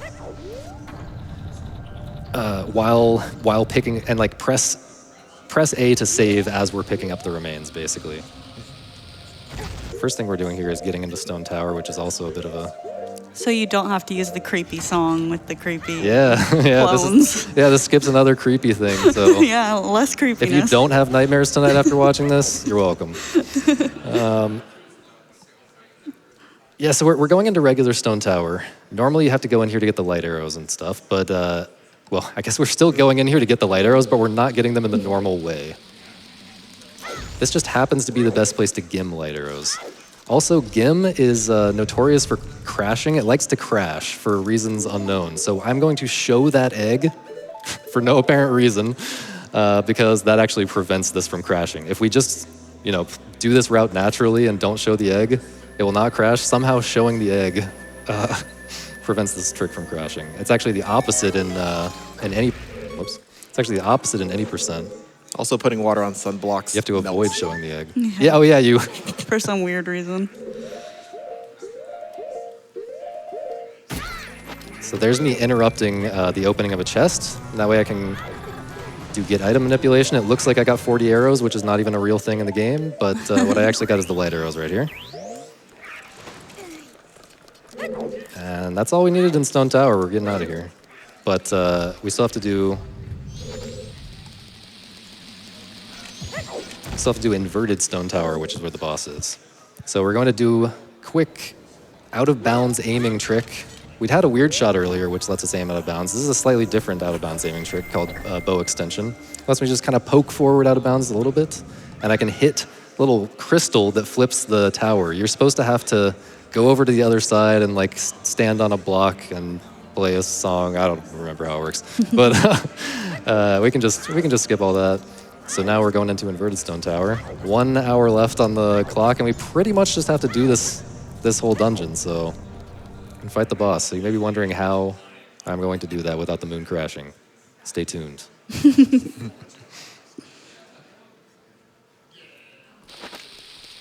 Going for a little time save here. Nice.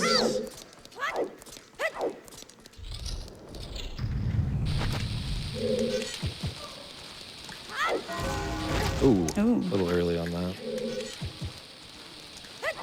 Or a little bit off on the setup, I should say. Some pretty cool movement in this room. You can clip through that block and then use this updraft to get over here with a recoil.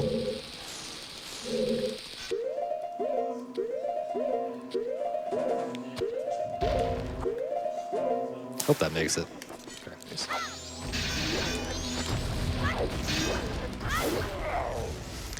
That bomb throw, I threw the bomb at him. That actually saves like 2 frames, and because I didn't end up in the right spot, I didn't even save those 2 frames. But I went for a little funny optimization there. So yeah, this is the Giant's Mask, which is also in here, conveniently like right on our way to where we're going to do the boss key skip.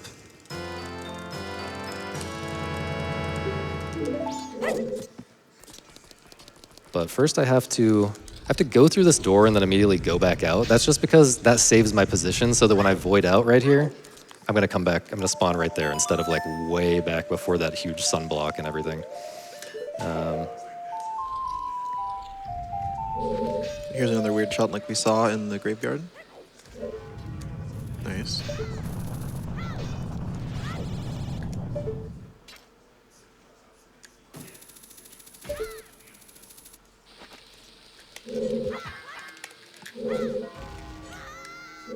Clean.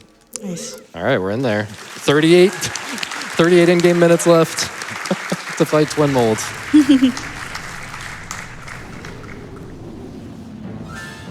This boss is highly RNG based.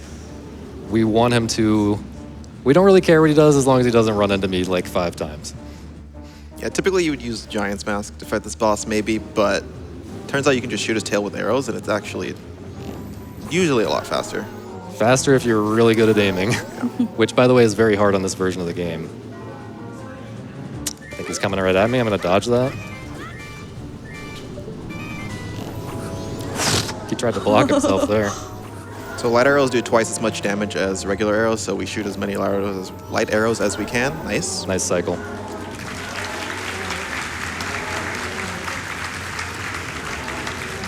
Got to get back on the platform before red comes out because red is going to try to pop out right under me because I had to dodge. When I was dodging blue there, I had to jump so far out of the way.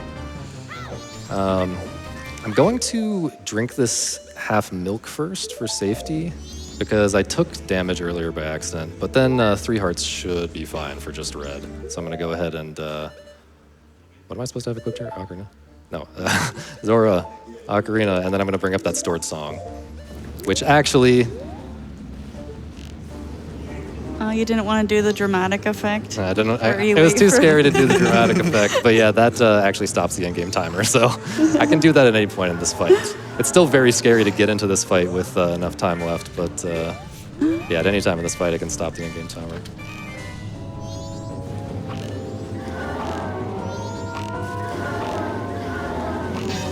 Bro, insane block. Still a really good, Great fight. really good fight. Yeah.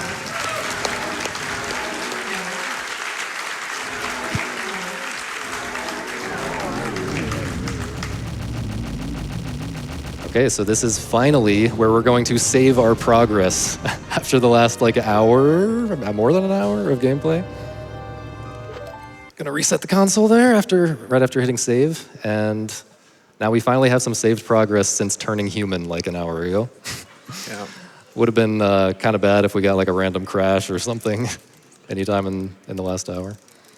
Yeah, so as Sausage alluded to earlier, you can actually skip any of the Giants cutscenes doing that, similar to that or with Remains Escape, a different glitch that you'll see later. But the reason, you might ask why we didn't do it like in Woodfall, for example. You actually have to watch at least one of these cutscenes. Usually, I think it's the first one actually that you beat, and that's because you get Oath to Order from the first temple that you beat. So we end up watching the Woodfall cutscene.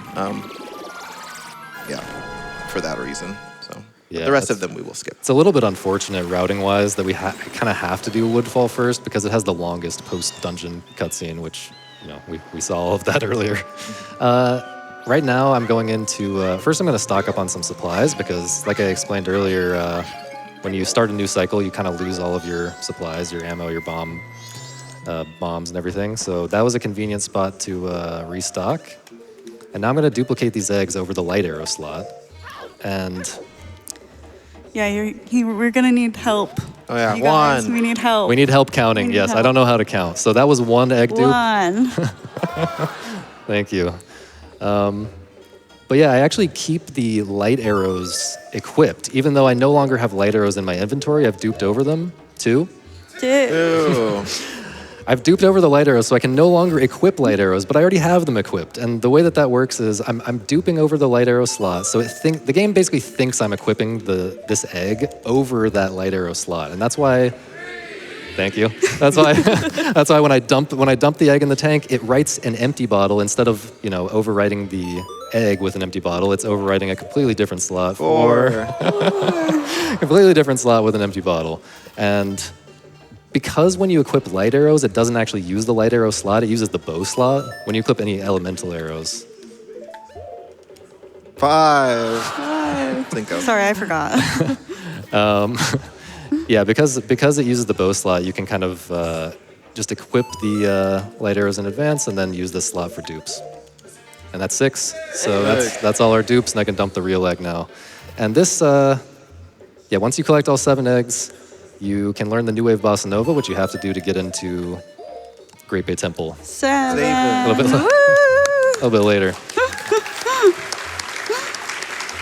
Thank you, guys.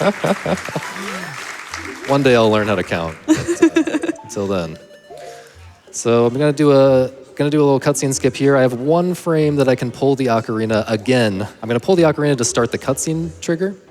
And then I'm going to try to pull it again frame perfectly to play Song of Soaring and go to Snowhead. And we'll just learn the song. But also I'm going to press pause 1 frame later because you actually have 2 frames to pause here, so it works good as a backup. Okay, I got the 1 frame, that's nice. So right here, I'm going to need silence. It's hard because I want to have you guys explain everything while I'm going, but I need to be able to hear the wind really well. So, yeah, just trust that this is an insane trick to skip the Goron lullaby.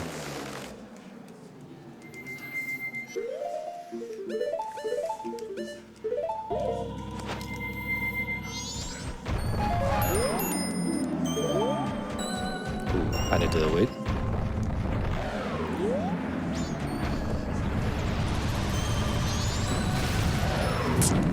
Went a little too early. I'm not used to doing that as a backup.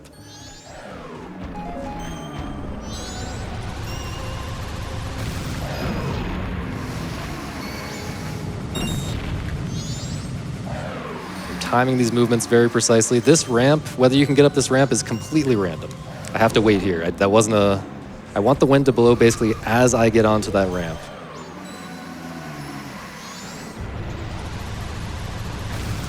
Not good enough. And if I run out of magic, I have to just void out and restart. I'm also doing a quick roll every time I start a roll here, which is kind of an awkward control stick movement so that I'm not like, so that I'm not like skidding along the ground. So this is a huge run killer. This is like the biggest RNG run killer. So the next one I'll just go for because I don't have any magic left. Even if it looks really bad, I'll just go for it and maybe it'll bless me with a really long wind delay. Probably not, that looks terrible. Oh, Wow. nice. All right. Trick's not quite over, but Blessed for GDQ. Thank you, game. So now we really do not want these wolves to just walk off into the abyss like he is Like about to he's do. gonna do. Thank you very much. Maybe the other one's still here. He's still here. Okay, that's good. Sometimes they both just walk off a cliff, and you need these guys to skip these wind cycles up here. There's just no other way to make this work. Snowball there that I was deftly avoiding. I have no magic, which is a little bit unfortunate, but we'll deal. I'm gonna wait here for the snowball to get out of the way.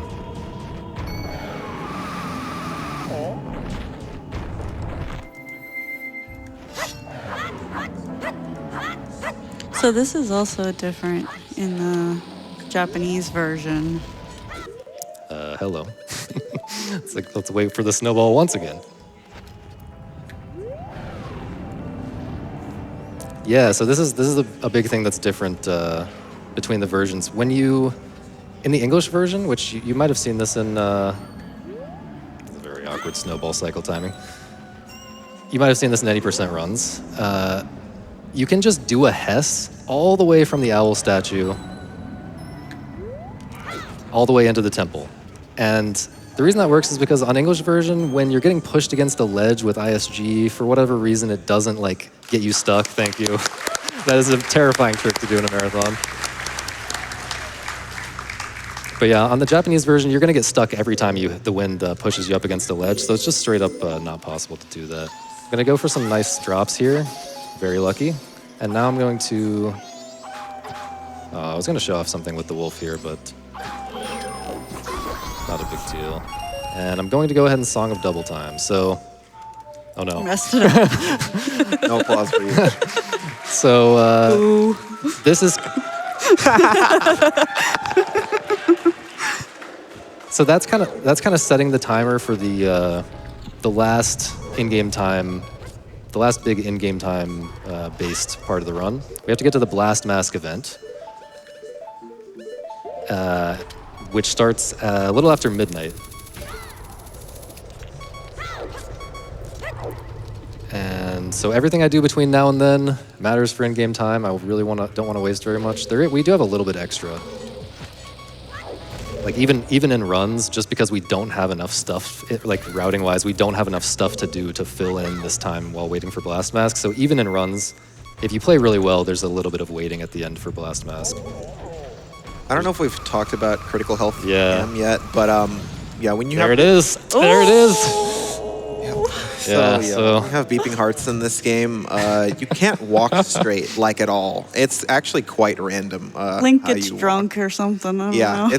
it's unfortunate and it affects this temple quite a bit. Those rolls are like basically up to God, and if you fall off, you just die. So Yeah, so I tried to be cool and do my normal like health routing, but I'm gonna do it safe instead. So I'm gonna stay at 1.5 and do this again. And I'll probably have to invert time later as well to make up for that. Normally you wouldn't have an invert during, oh wait, I don't have to pause here. Normally you wouldn't have an invert during this part of the route. But yeah, the game can just decide if you're on critical health, which is like when the beeping heart sound is happening, the game can just decide to swerve you. Of course. Now we get to play the lottery again. Of course. I could have gotten that fairy, I guess. You can get this fair if you want. Get this chest fairy. Is it 1 heart? Yeah. It is, yeah. Yeah, it's probably smart. As much as I don't want to do that. But yeah, the game can just decide to swerve you off to one side, like right before you jump over that pit, and it's another one of these kind of I'd say like 1 in 40 runs it'll do that to me. Where it's like, it happens so late right before the jump across that I just can't possibly fix it in time. So here's the Wizrobe fight. I'm gonna hit him, why did I press the B button there? I'm gonna hit him twice normally. And then I'm going to do a cutscene skip here.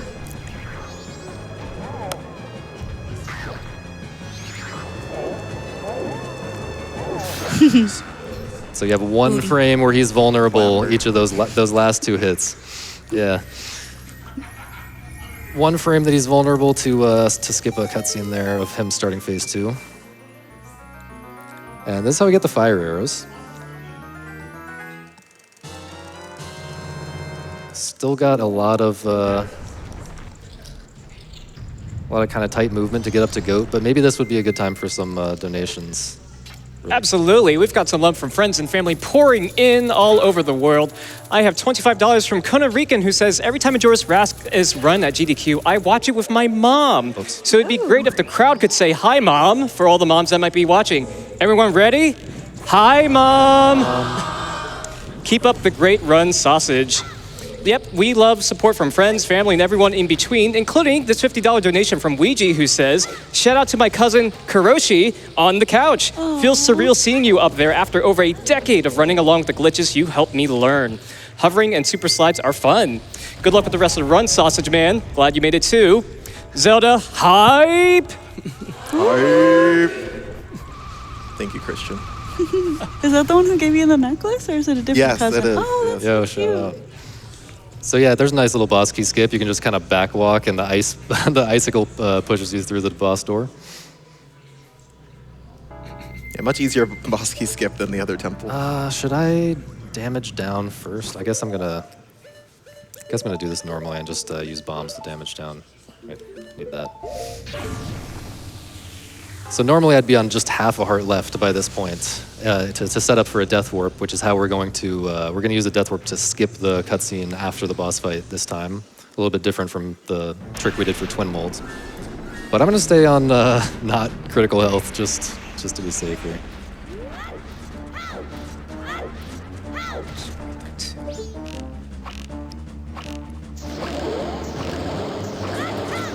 So these things fall from the ceiling, and they can sometimes block the arrows. Yeah, but it- completely RNG, and it loses Yeah. a lot of time if that happens. But But thankfully, that was, great. the sausage RNG. is notorious for getting that bad RNG.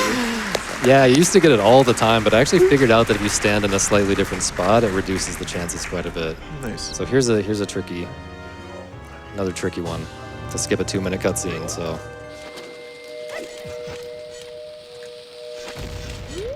really,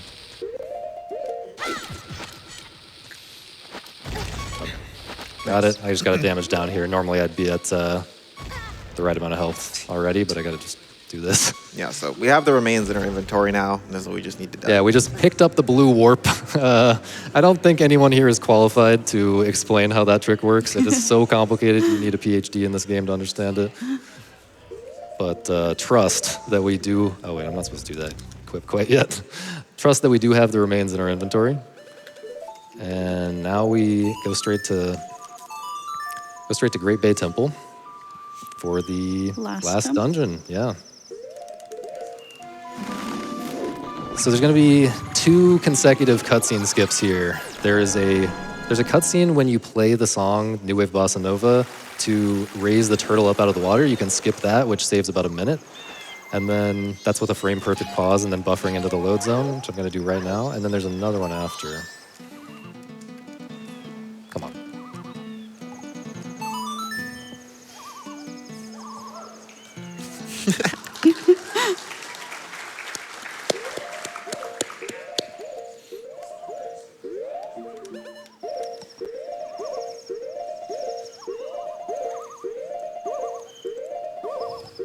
Okay. Should be good. Nice. Okay, so we've skipped the turtle cutscene, but there's another cutscene the first time you enter Great Bay Temple via the turtle. I'm gonna get extra bombs, first of all, for safety. But you get a cutscene of the pirates like getting thrown around in a tornado or something. We're gonna skip that too. I think it's a typhoon. Whatever. Am I close enough? It's kind of weird.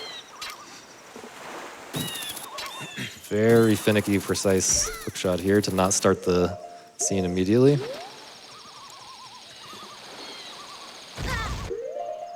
Gonna time stop again there. So I've walked through the cutscene trigger now, but now I just have to cancel that time stop as I go through the, right before I go into the load zone.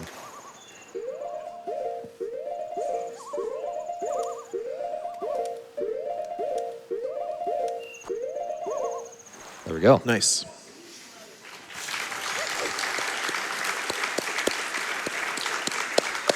Yeah, and since this cutscene only plays the first time you enter the temple, it kind of thinks you're going back after having already seen it, so now it won't play. Yep. And if you haven't seen Great Bay Temple, the boss keeps skipping this in this game before. Just don't blink, you might miss it. We have entered the temple and we're going straight out of bounds.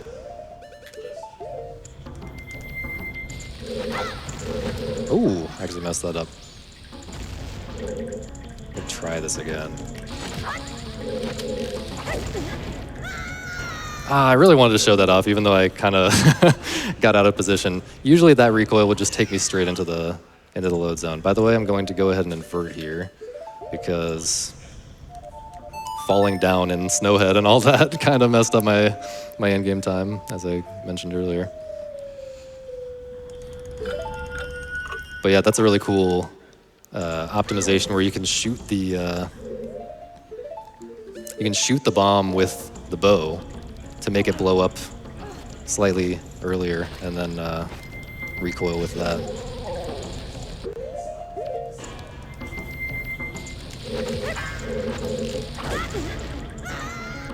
Okay. Nice.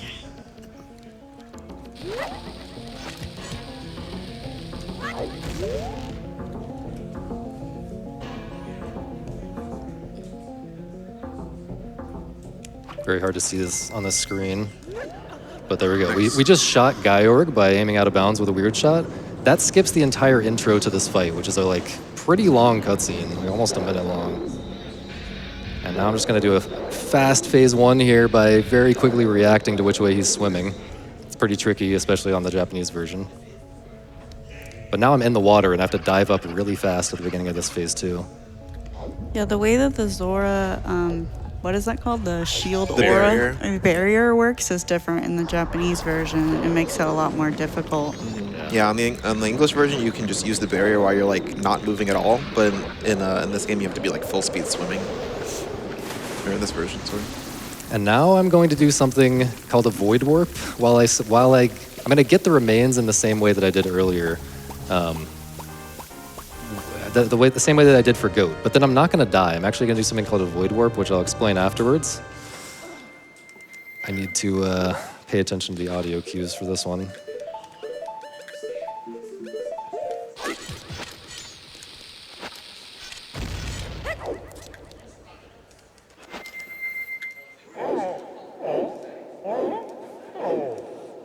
Okay, that should not crash. If I'm a little bit late on that, it will crash, but I'm pretty comfortable with the Nice. with the timing. So yeah, here I am on the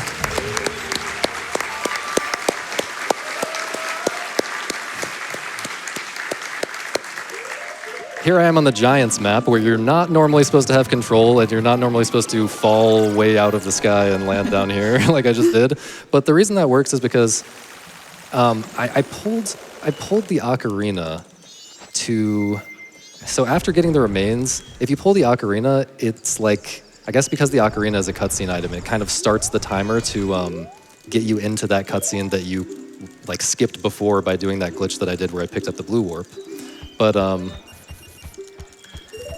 so it's like I start the timer for the game teleporting me to that cutscene, but I also void out at the same time. So, you know, I don't know how exactly it works, but somehow those two things get combined so that I regain control as if I had just voided out in the water, but I also get sent to that other map as if I had started the cutscene. And that kid gets in the way. And the reason that's fast is because doing a death warp there, like I did on Goat, I could have done the death warp again, but it actually doesn't send you outside the temple. You still have to ride the turtle to get out from Great Bay Temple. This is a little bit RNG here with this fairy flying around. It actually, yeah, it doesn't send you out of the temple. It just it puts, whoops. Oh. It puts you where you still need to hookshot back up on the turtle, so it's faster to do that crazy void warp thing. So here we are back in the milk bar. I'm going to buy fancy milk this time for 200. Ooh. Because we're done with the rupees from the bank, so that we can go ahead and spend all of those.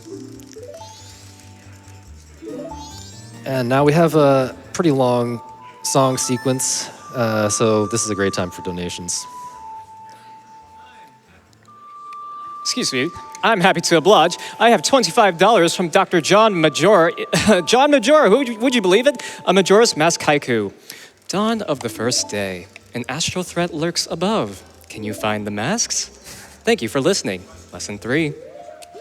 We also have $5 from Princess Neko Cakes, who also sent in a haiku. 3 days till the end. A moon with a wicked grin. Hope rewinds with song. Thank you for those very poetic donations.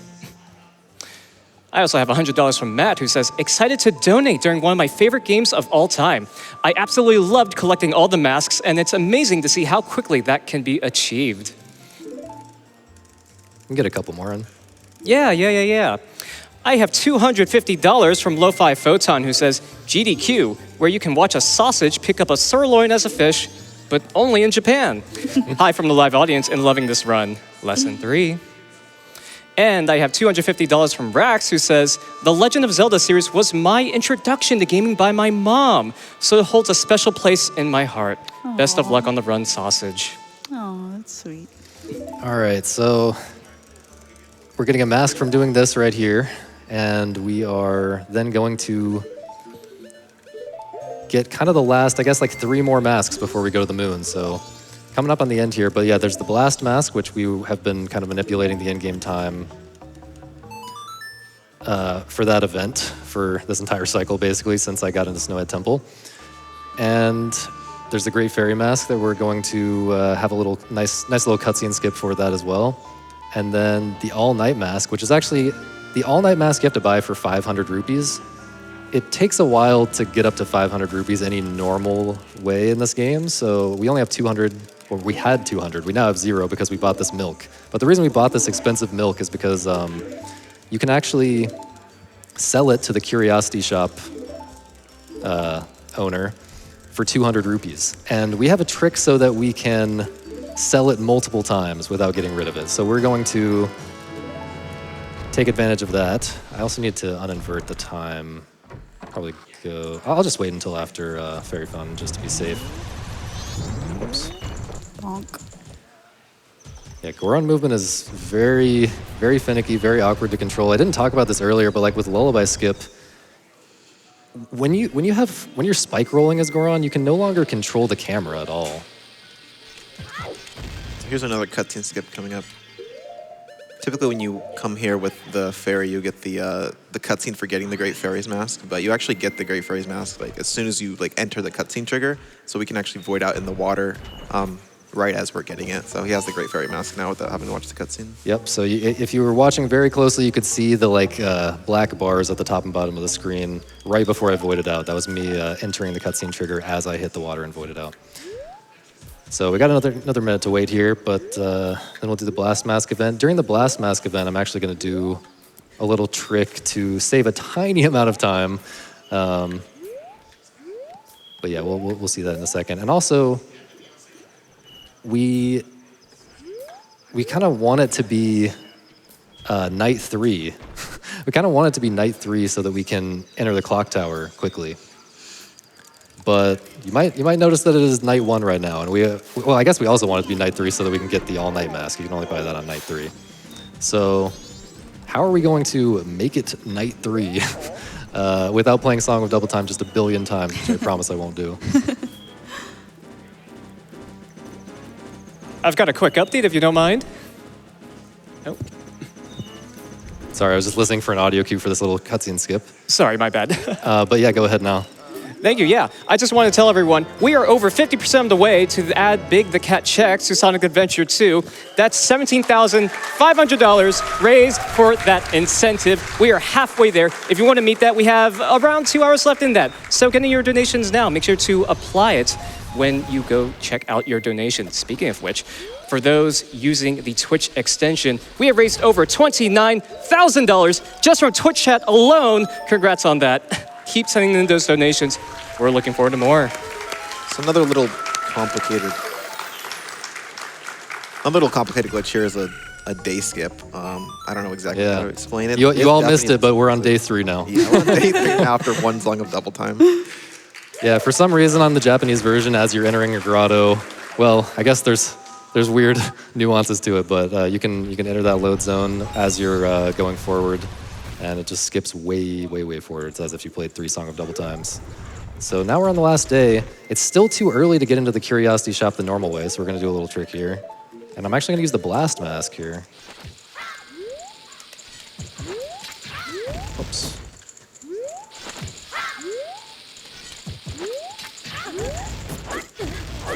Oh, that's unfortunate. Okay, I'm gonna have to get more bombs in just a second. This is not a big deal at all, though. Oh, right, the Blast Mask is on cooldown. I've never failed that in a run before, so I didn't actually think about it. But yeah, well, I never failed it after using Blast Mask. Okay, let's talk to this guy. We do in fact have a sword and shield, so we should be allowed to go out here. Just get some more bombs real quick. Wow. Okay, that was very fast. But yeah, it's very rare that it's like useful to use the Blast Mask rather than just like bombs and bomb shoes here. But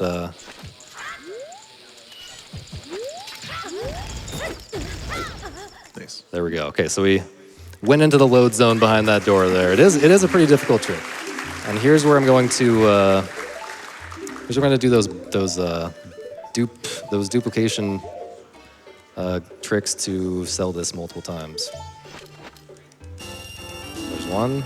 Did you guys miss it? It was so quick. Yeah, so before you sell an item here, you can actually, it's going to override an empty bottle over the last slot that you pressed, so you can actually press the empty bottle slot that he has equipped on C, right? There's a 2-frame window to do that, and then you just keep the item that you... Look at this inventory here, by the way. We have more bottles than we have items. So, yeah, so we just got 500 rupees basically for free. I can buy the all-night mask, and that is our last mask. So now we can go on to the clock tower.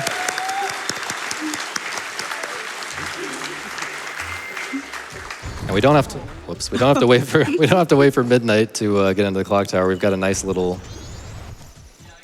trick as Goron to get up in there. Let's see if I can get it.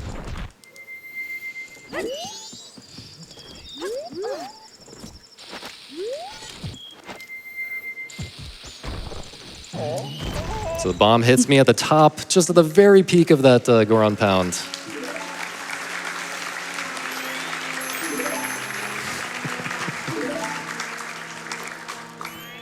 Yeah, okay, it was just a huge relief to be in this cutscene right now. There's so much scary stuff that could have happened earlier in the run that thankfully did not happen. So yeah, now we can just play the Oath to Order, and we've got a pretty long cutscene, and then we'll go to the moon and do the final, basically the quest on the moon to get the final mask, and then we will fight Majora.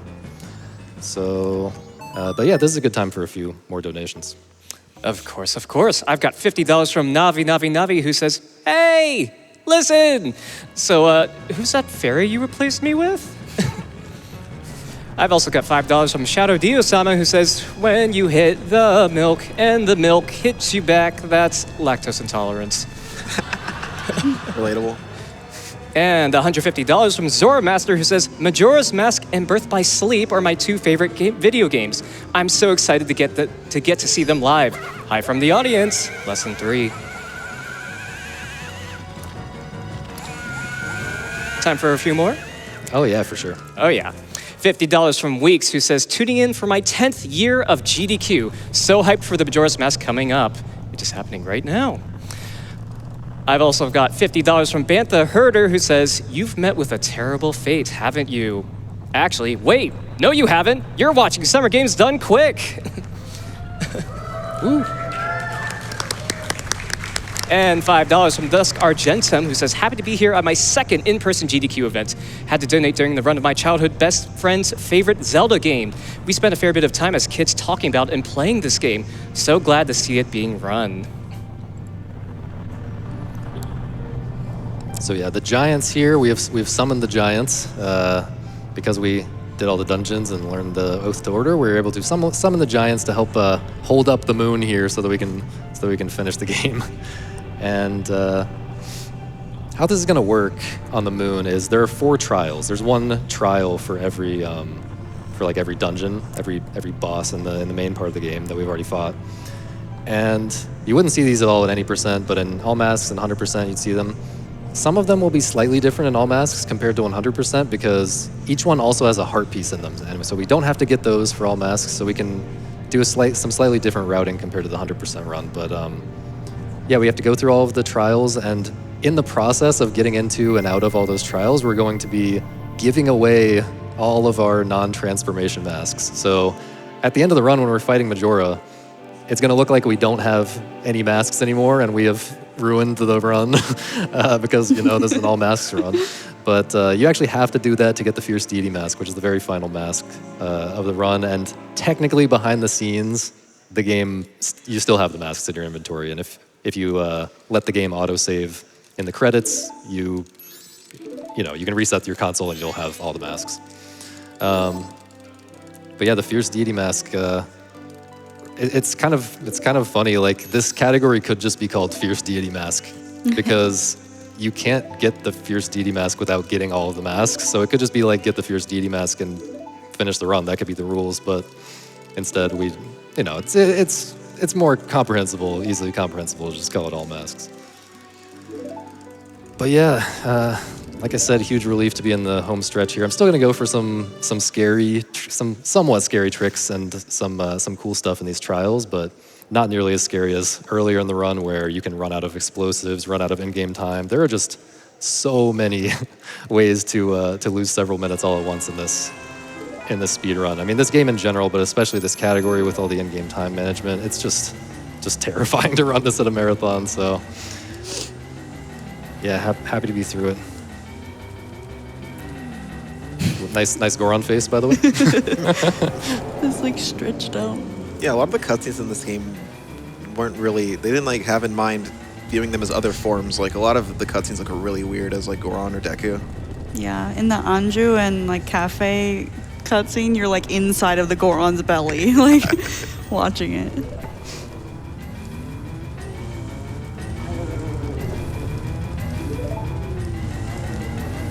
I guess since we still got a little more cutscene here, I can go ahead and do some shout-outs.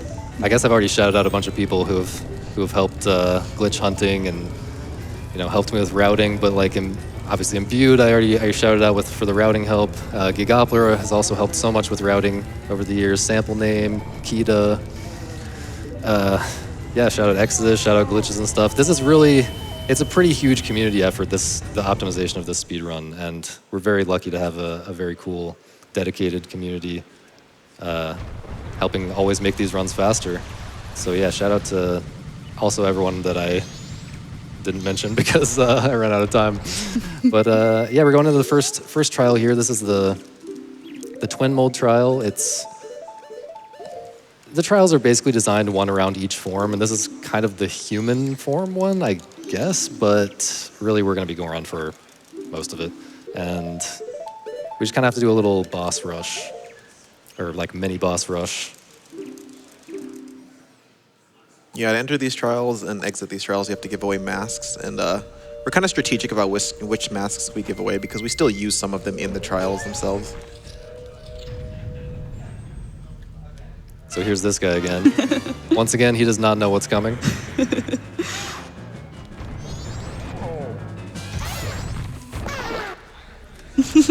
Sorry, buddy. So here's a mini boss that we actually skipped earlier because normally he guards the light arrows, but we used Gim to get the light arrows. But I do know how to fight him, believe it or not.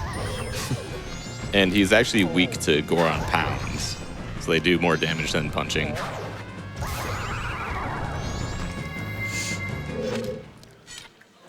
Setting up here to have a nice angle to hookshot this chest.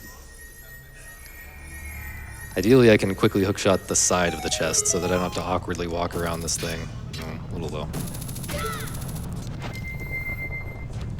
This is a very scary fight. If this guy hits me once, I die. This is the real final boss.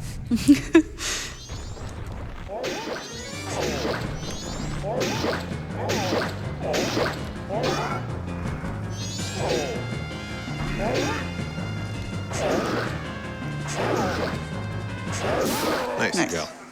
Yeah, so there's...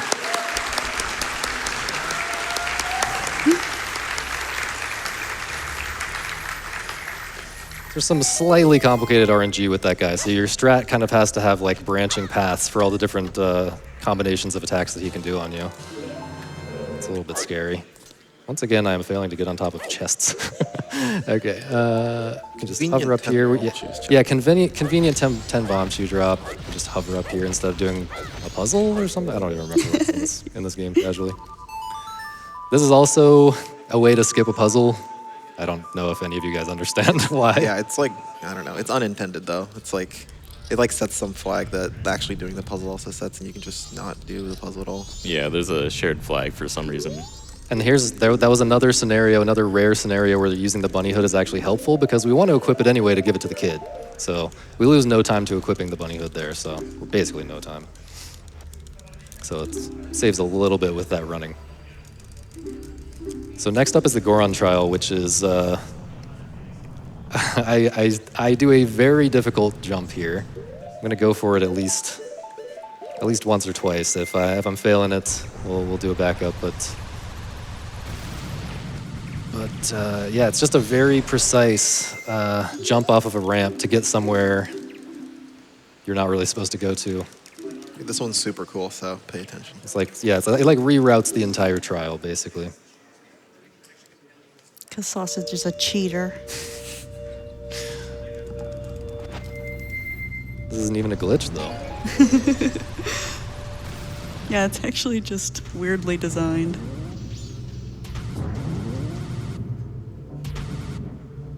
Okay, I gotta adjust this a little bit. This is awkward. Okay, I messed that up. Yeah, I see. I'll try it one more time at least. That was just the first part of the trick. This part right here, it's kind of awkward to do this quickly and get a good angle, like get a straight angle. My angle was just barely off of straight, and so in the course of all of this movement here, it got far enough off that I was not going to be in a good spot. I think that should be okay. Okay, so here's the really hard part. No, that's not going to work. Oh. Didn't turn quite enough. Tempted to go for it again, but I won't. But yeah, you can jump there and you can jump there and skip this extra bit of movement that I'm about to do here. Just keep your spikes all the way to the end, which is crazy. But yeah, it's one of the hardest. I forget how to even do this. I never do this in runs. Okay. Yeah, so to skip that kind of awkward movement, you can kind of jump across with your spikes there, but it's definitely not intended, definitely very difficult.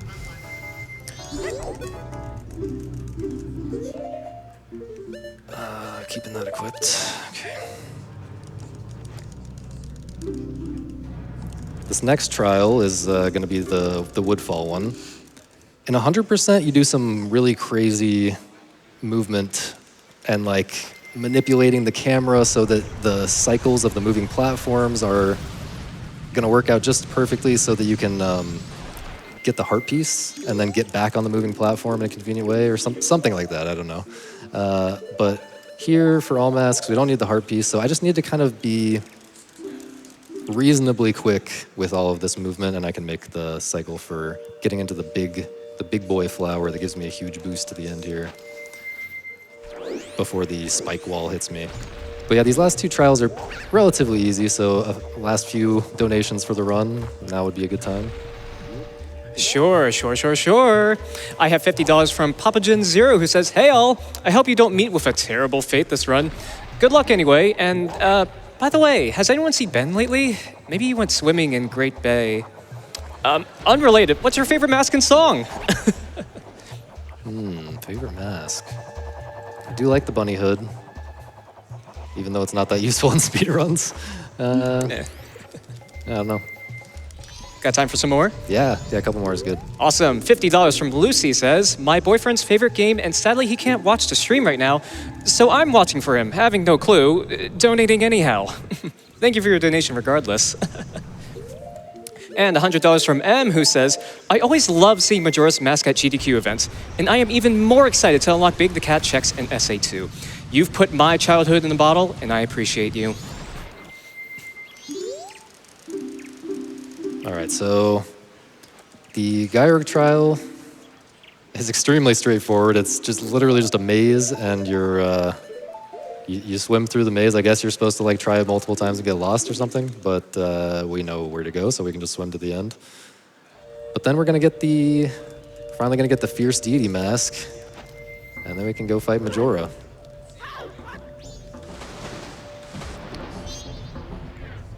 Hopefully I remember which way to go.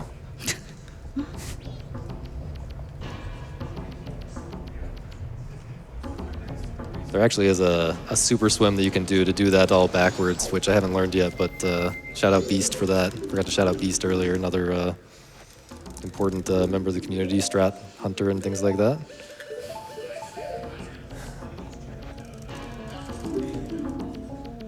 All right, we're all out of non-transformation masks.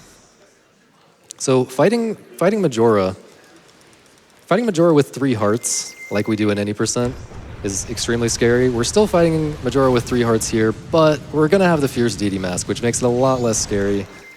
Still, it is possible to die and have to try again, but only if you get just extremely unlucky and really have a hard time locking Majora down in phase 2. Okay, are you guys ready? Yeah, you hyped for the last boss?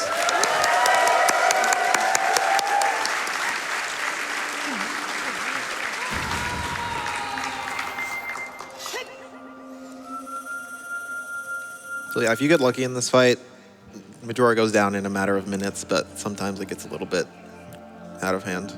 There's like the remains that fly around. There's RNG with when they shoot. They try to shoot you with like little bulbs and everything. And like pretty much everything does 1 heart of damage, and you only have 3 hearts, so. Yeah, the remains flying around, which is those masks, the boss remains from the earlier bosses. That's really the only threat in this boss fight. Like, it's the remains shooting you with their beams while they're flying around randomly. It's not really Majora, like, I'm supposed to jump slash.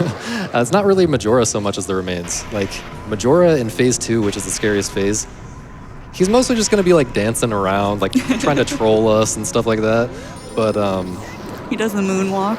yeah, meanwhile, while it's like impossible to track him down and lock him down, the remains are gonna be trying to shoot at us and trying to just run into us because Fierce Deity has such a massive hitbox, or hurt box, I should say. So yeah, I'm just gonna try to turn and slash a random direction and hopefully immediately knock him down here. Unlucky. And unlucky again. Nice. Oh. Bro. Nice dodge. Okay. So that's the scary part over. I'm gonna try to do a really quick kill here. And it is going to be time after I hit Majora for the 6th time, I guess we'll call it.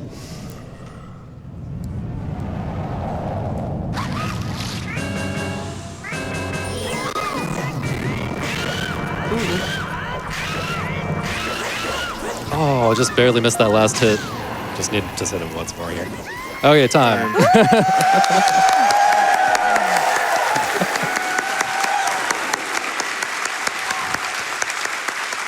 Thank you guys so much. Thank you guys so much for watching. It's really an honor to be able to show this off. We've made so much progress in this game in the last couple of years. I've made a lot of progress in this category specifically. I've actually lowered the world record by 3 minutes so far, and I'm going for 1 more minute. Yeah, with like a new crazy route, which we talked about earlier. Yeah, if you're interested in this game, first of all, you should check out my commentary on YouTube for my any percent world record. That run is 1 hour and 12 minutes long, and the commentary is 3.5 hours long. So if you want even deeper than we were able to go in this run, like there's tons of explaining that we skipped over here. And if you want to really understand this game better and appreciate it, definitely check that out. And I also have a tutorial for any percent, talking about any percent NMG. I also have a tutorial for that category if you're interested in running this game. And yeah, just join the Discord and all that normal stuff. There's tons of people who will help you if you're interested. And there's rando stuff, bingo stuff happening all the time. But yeah, thanks so much to my commentators. Thanks GDQ for having me. And yeah, that'll be it.